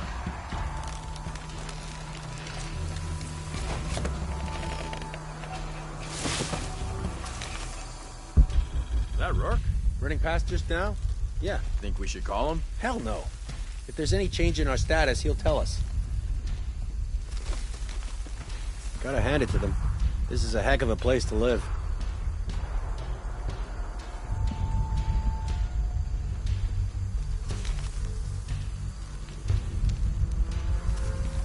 The air is burning my throat.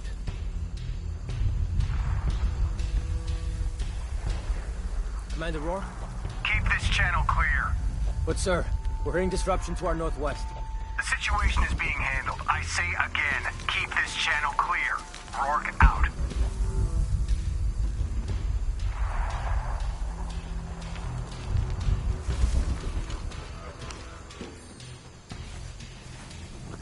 So much goddamn ash everywhere.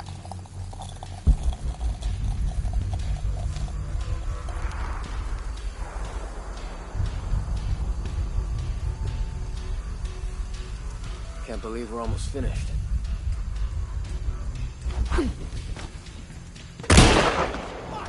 Back up! Shit! What's going on? Gotta find it. Ah! That was close! High and tight! Let's get this done!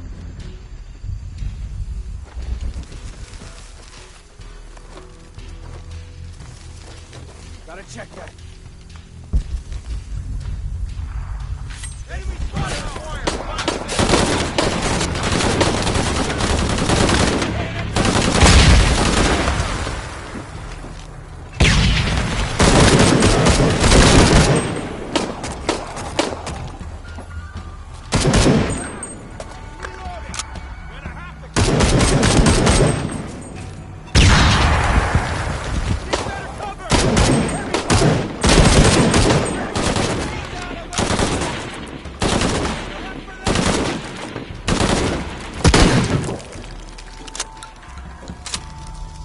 Just the two of us now!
This is Rourke. Jonah Maeva has the box, and Lara Croft was last seen in the church. Find them. They just left her alone in the church. It was chaos in there, obviously. But this is Croft. There was something more important to worry about.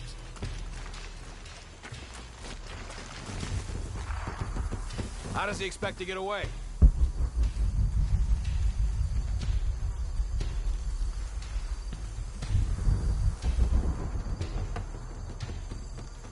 There's no way out of this for him.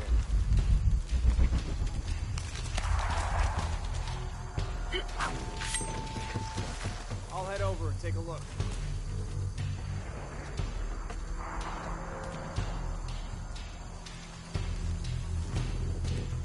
What doesn't belong here?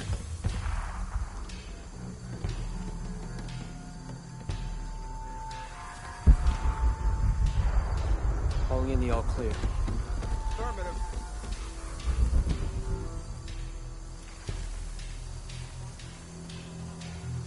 These people just don't give up.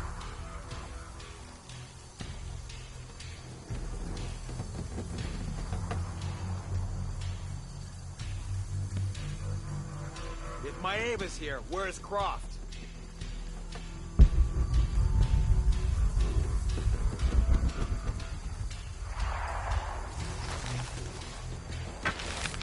How does he expect to get away?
Jonah, where are you? I'm in the cane field. They can't see me. Keep your head down. I'm on my way.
all units. Priority 1. Find Lara Croft. You heard the commander. Let's go hunting. Croft, I know you're out there. I should have killed you in Siberia, but the Minguez was against it. That's on me. But I'm gonna fix that mistake. Now.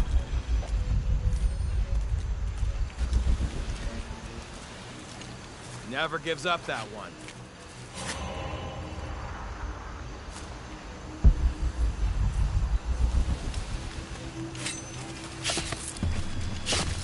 I swear I'm gonna kill her. Hey, where are you? Oh, I don't like this. I want her dead. Bad. Hey! Did you know there's still rum in some of these barrels? For Christ's sake, Morgan, do your job.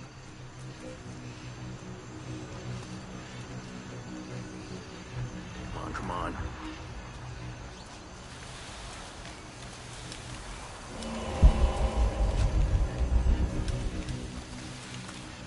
Unfucking believable. Here we go again.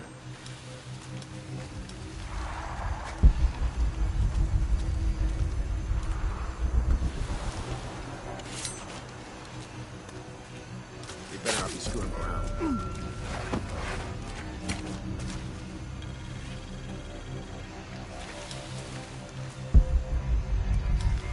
Glad nothing's wrong with the truck.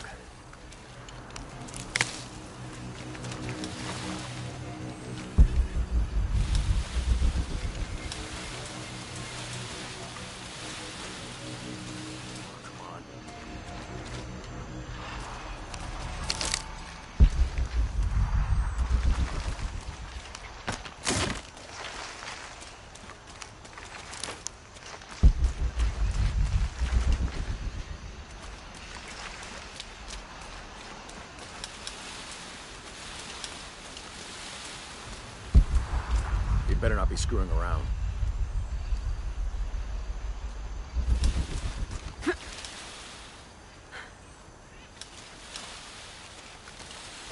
All right, let's go. I'll take point.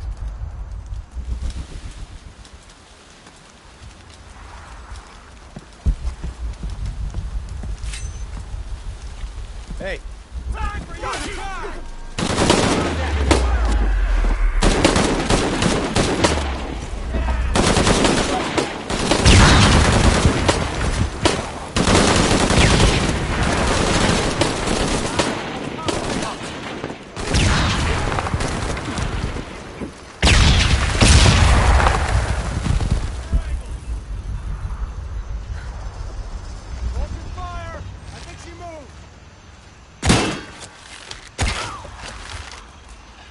Where is she?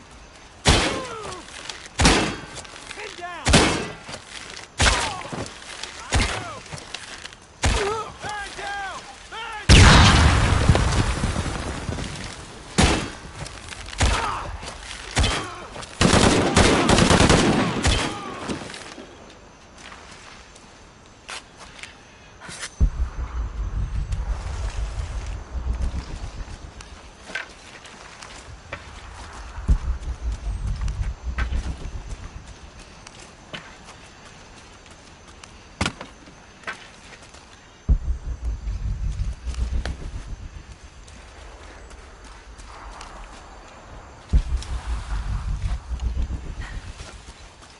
Open fire!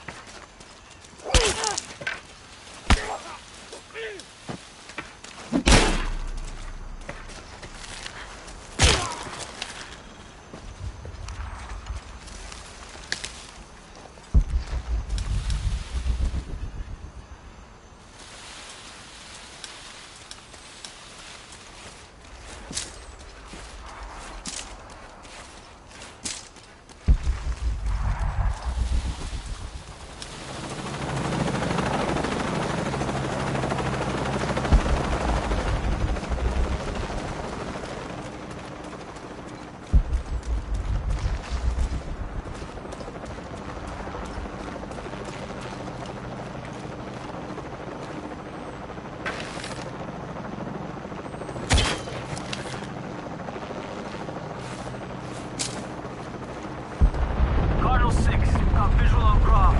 He's at the distillery. Deacon team, deploy. Deacon's on the ground, Commander.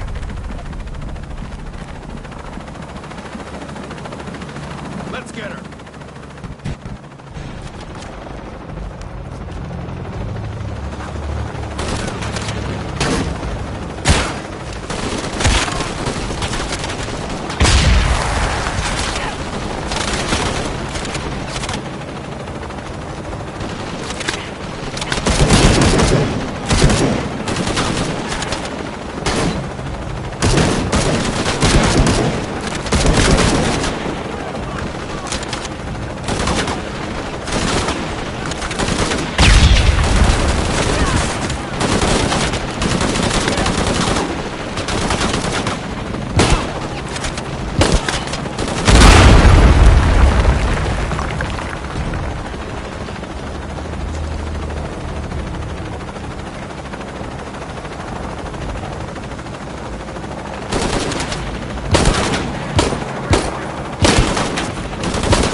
Jonah!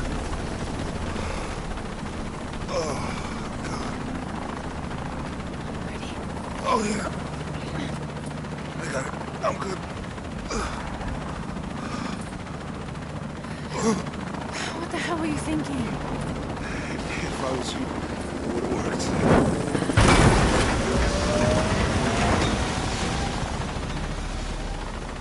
They might not get far. Go. Go, we got this.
How much longer to Paititi?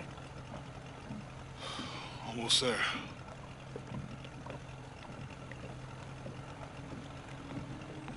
I'm sorry I lost the box. It's not your fault. It's Dominguez. It's Trinity. All the way back, as far as I can remember, it's always been them. I could have had a family. Everything could have been different. We will get the box, and we will stop Dominguez.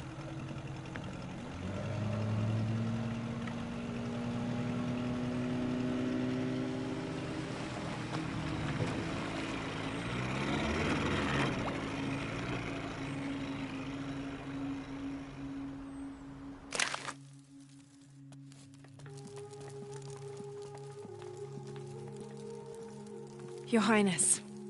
Lara. Where's the box? Amaru has it. But the death of the sun draws near. We'll get it back before he completes the ritual. This will not be easy. We'll have to adjust the plan. Please, take your time to prepare yourself. We'll gather intelligence and fighters. Thank you. I'll stay here and lend Uchu a hand. Let me know if you need anything. Okay.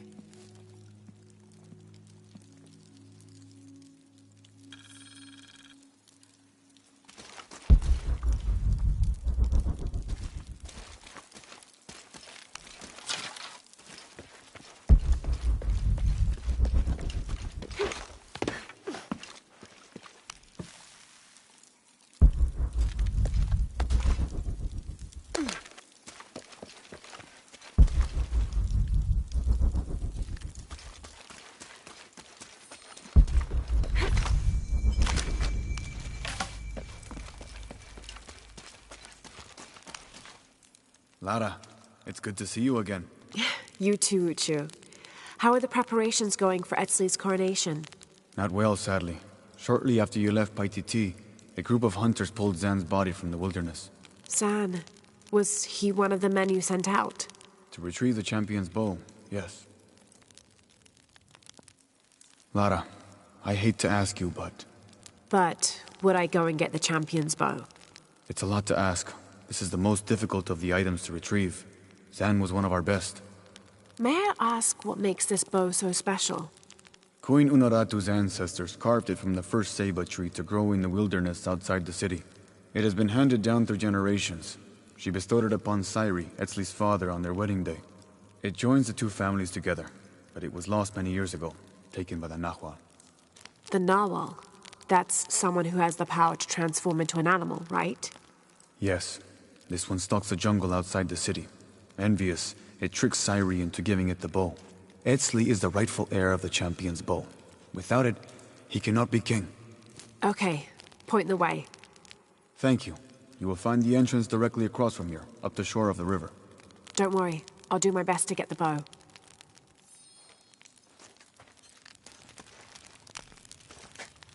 I can't believe how much Etzli has grown in such a short time. He's going to make a great king. Yes, but he's lost both his parents. So did you.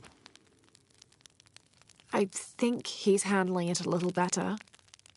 That's just how it looks from the outside. So much responsibility on his shoulders. I can't imagine. It's not...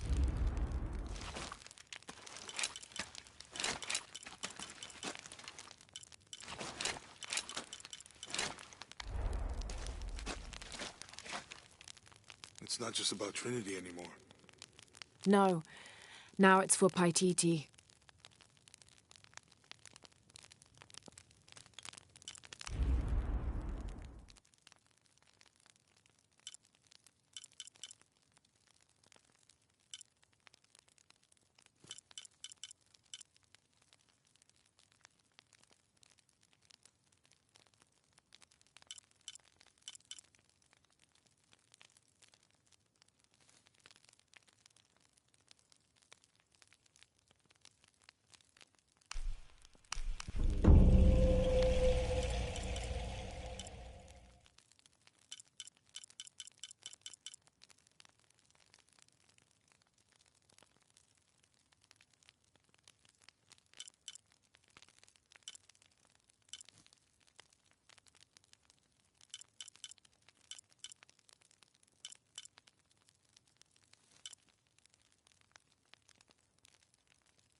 Sasten, Mishmak Helubeita Luyokole.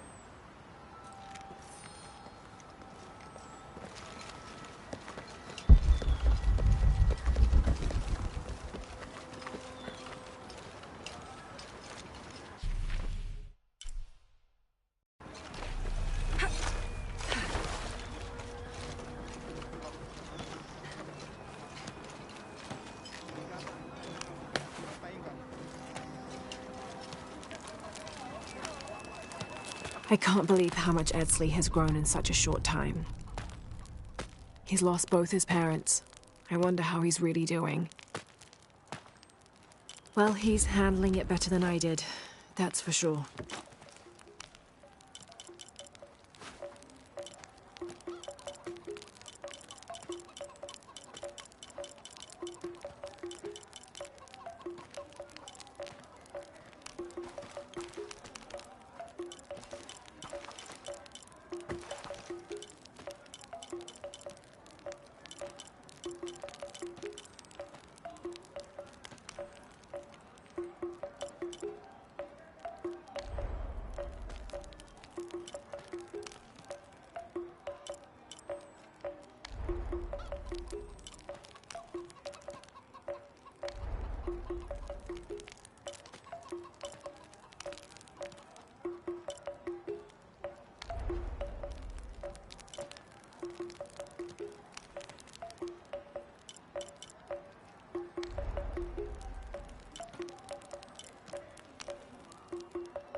This seems to be some kind of primitive sculpture of a human.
I think this might be the exit.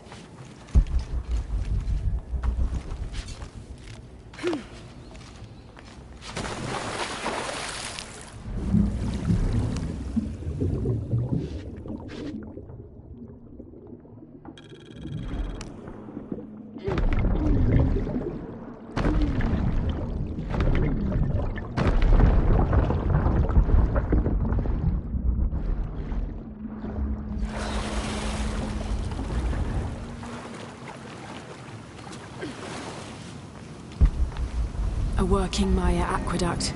Might be able to climb up there.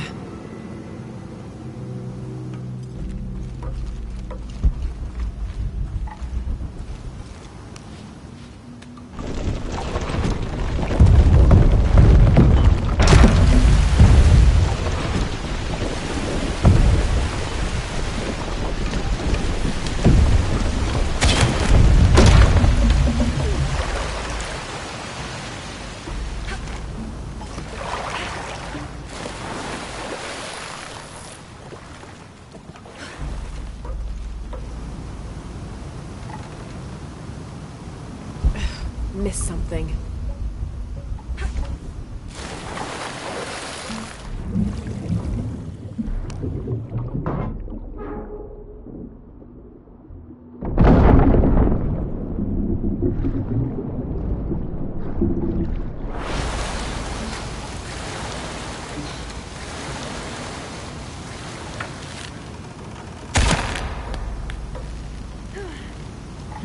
I don't think I can open it by myself. Maybe I can tie the raft to something.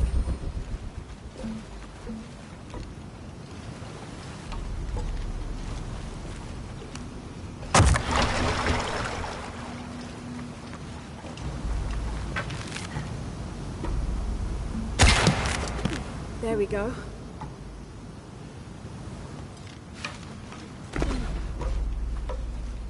Have to open that gate.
Open that gate. Oh, shit.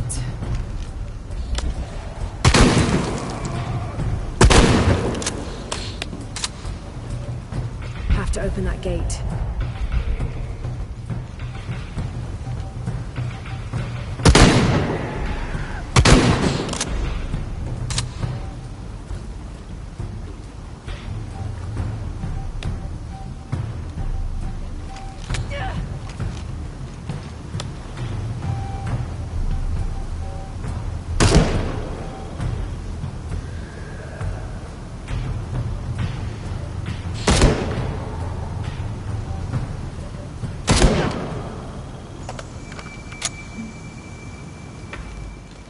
Have to find a way up.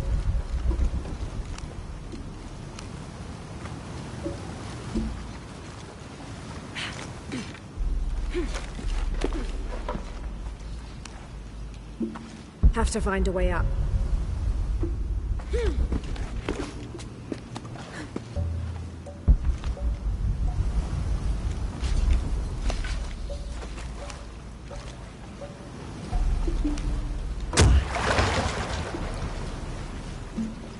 Have to find a way up.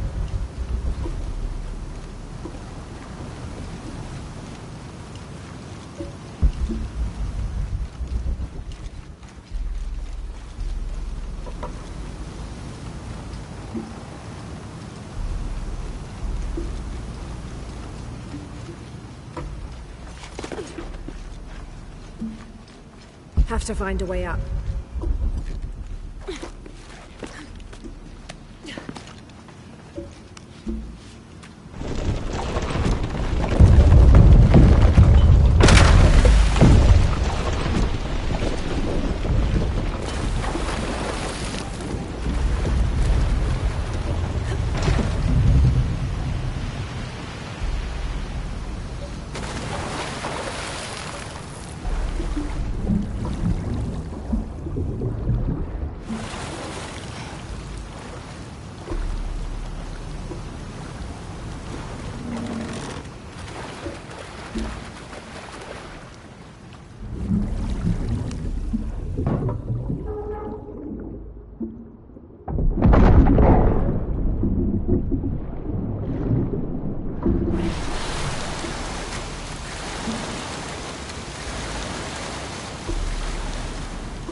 I can probably move the raft somewhere useful.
Have to raise the water level.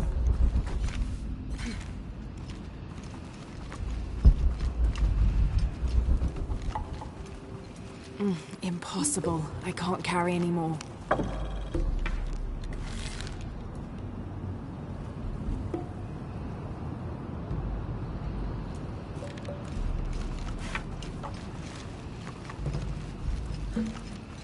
Have to raise the water level.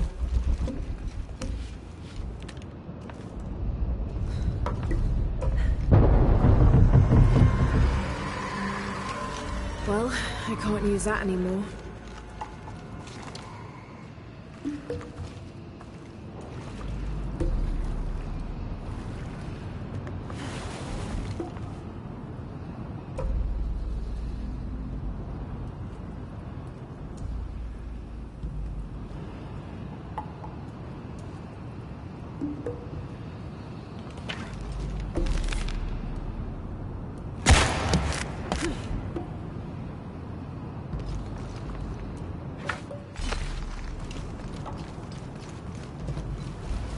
All full up. Can't carry anymore.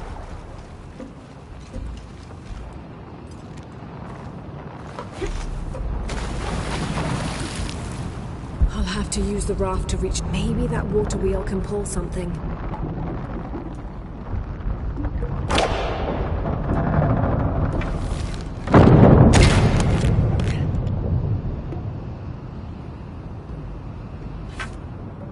I can probably move the raft somewhere useful.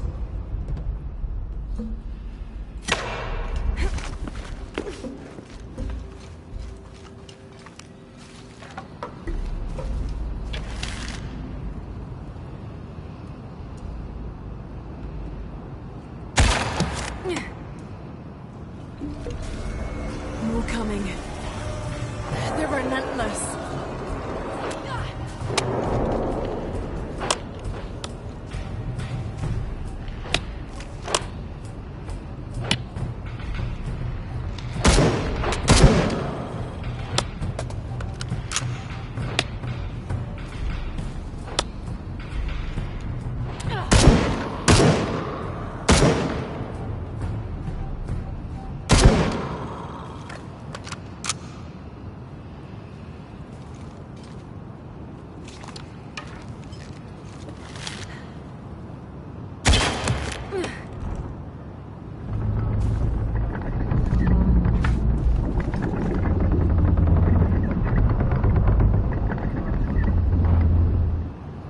Should be able to get up higher now.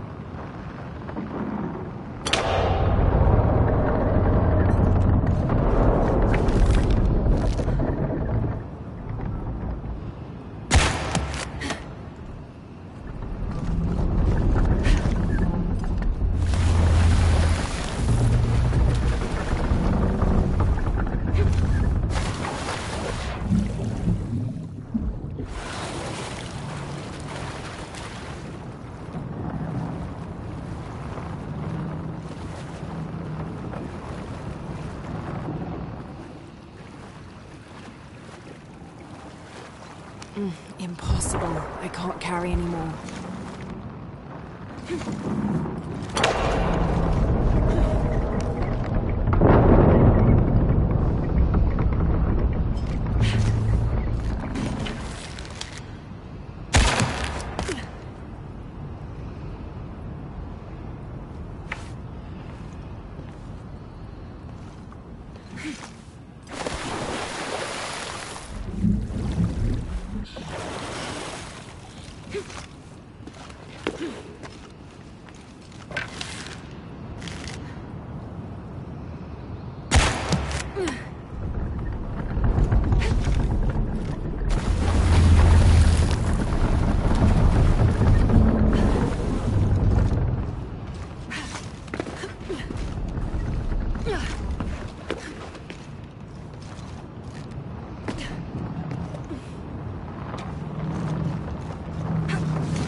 whoever this was. An honor to be laid to rest here.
Take Chawilbasho, King Konik Hachmak Bash. How do you do?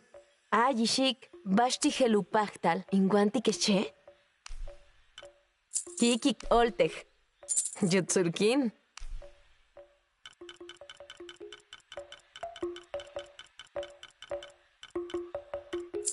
Nip Olal.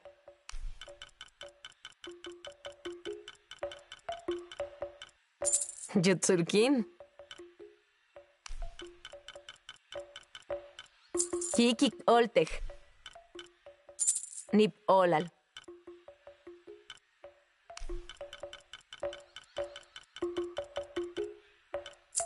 Jutsurkin.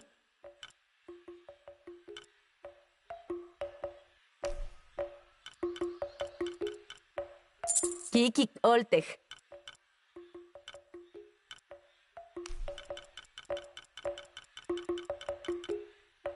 Nip olal.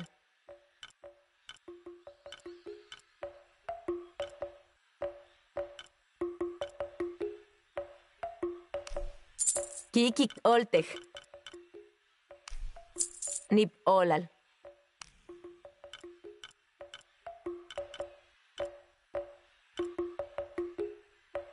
Take chahuilen, guayanula cuabash, cabet tech.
Take chawilbasho, kinkonik hachmakohi.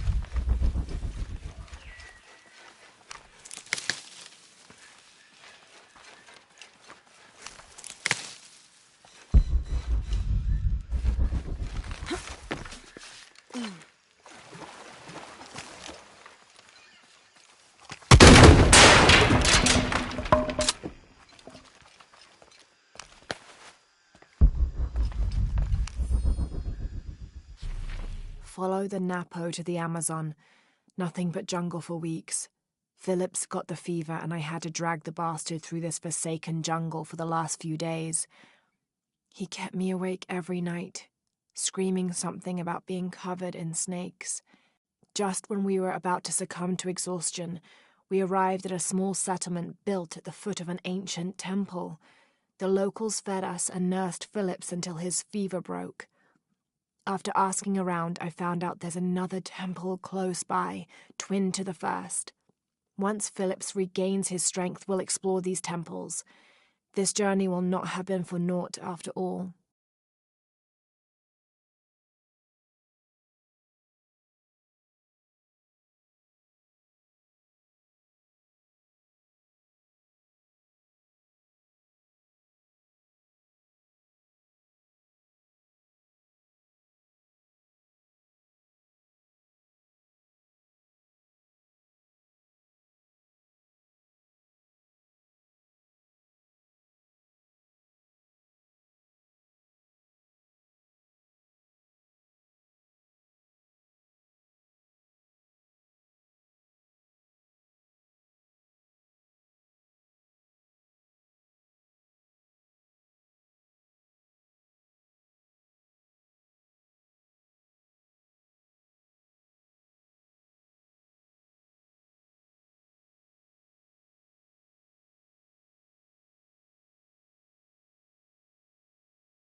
Take chawilbasho, kinkonik hachmakoji. Bashtan. Ayishik, bashti helupachtal. Inguanti kesche? Jutsurkin. Kikik oltej. Take chawilen, guayanula kuabash, kabet tech.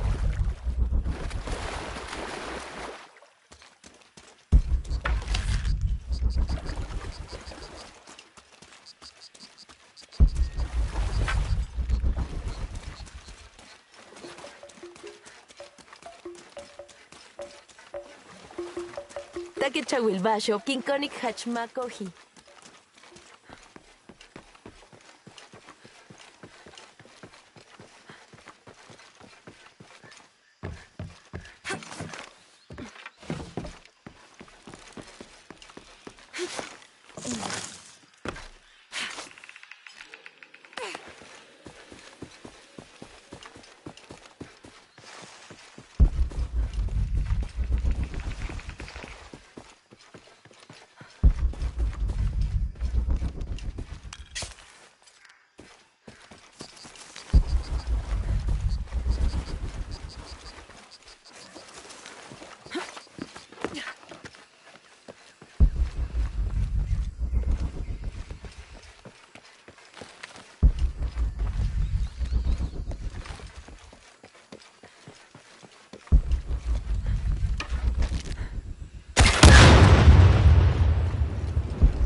¿Le interesa How comerciar? is everything? ¿Ve algo que le guste?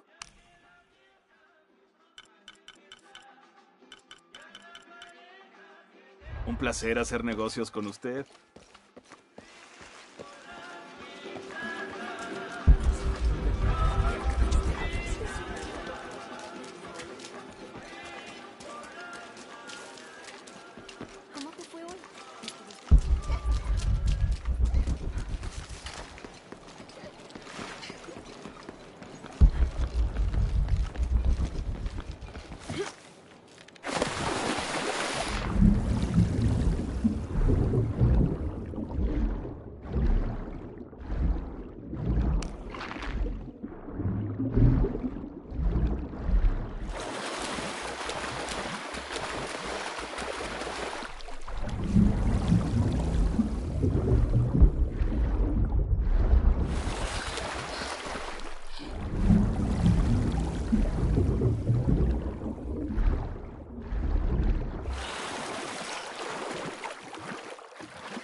Takechawilbasho, Kinkonik Hachmakohi.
All full up. Can't carry any more.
Si le interesa, tengo algunas cosas para comerciar.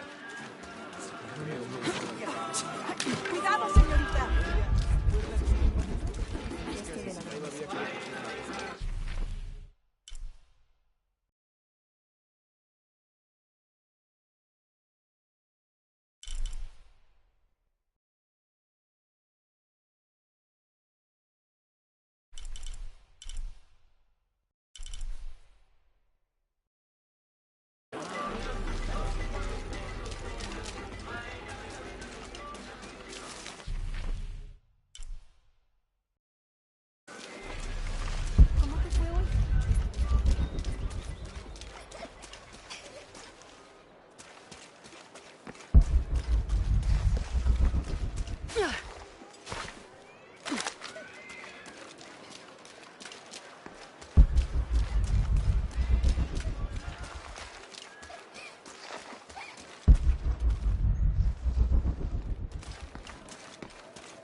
Señor, gracias por tu gracia. Ayúdanos a superar los obstáculos que nos hacen tropezar y danos la fortaleza y la sabiduría para levantar la mirada y ver la esperanza que tenemos en Cristo. En el nombre de Jesús.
Llevo 2 años tratando de reunir valor para invitarla a salir. Por fin lo hago y...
This is the Aztec god Ipa Totec, who presided over the cycle of life, death, and rebirth in all its forms, including agriculture, vegetation in general, revolutionary conflict, and skin diseases. He tore his own skin off to feed his people, and is usually depicted wearing a suit of human flesh. This self-flaying may account for how often he's shown wearing stripes of different colors, predominantly yellow but also tones of red and tan. After wearing the flesh of their captives for 20 days, devotees of Ipa Totec would hold on to the skins for their medicinal properties.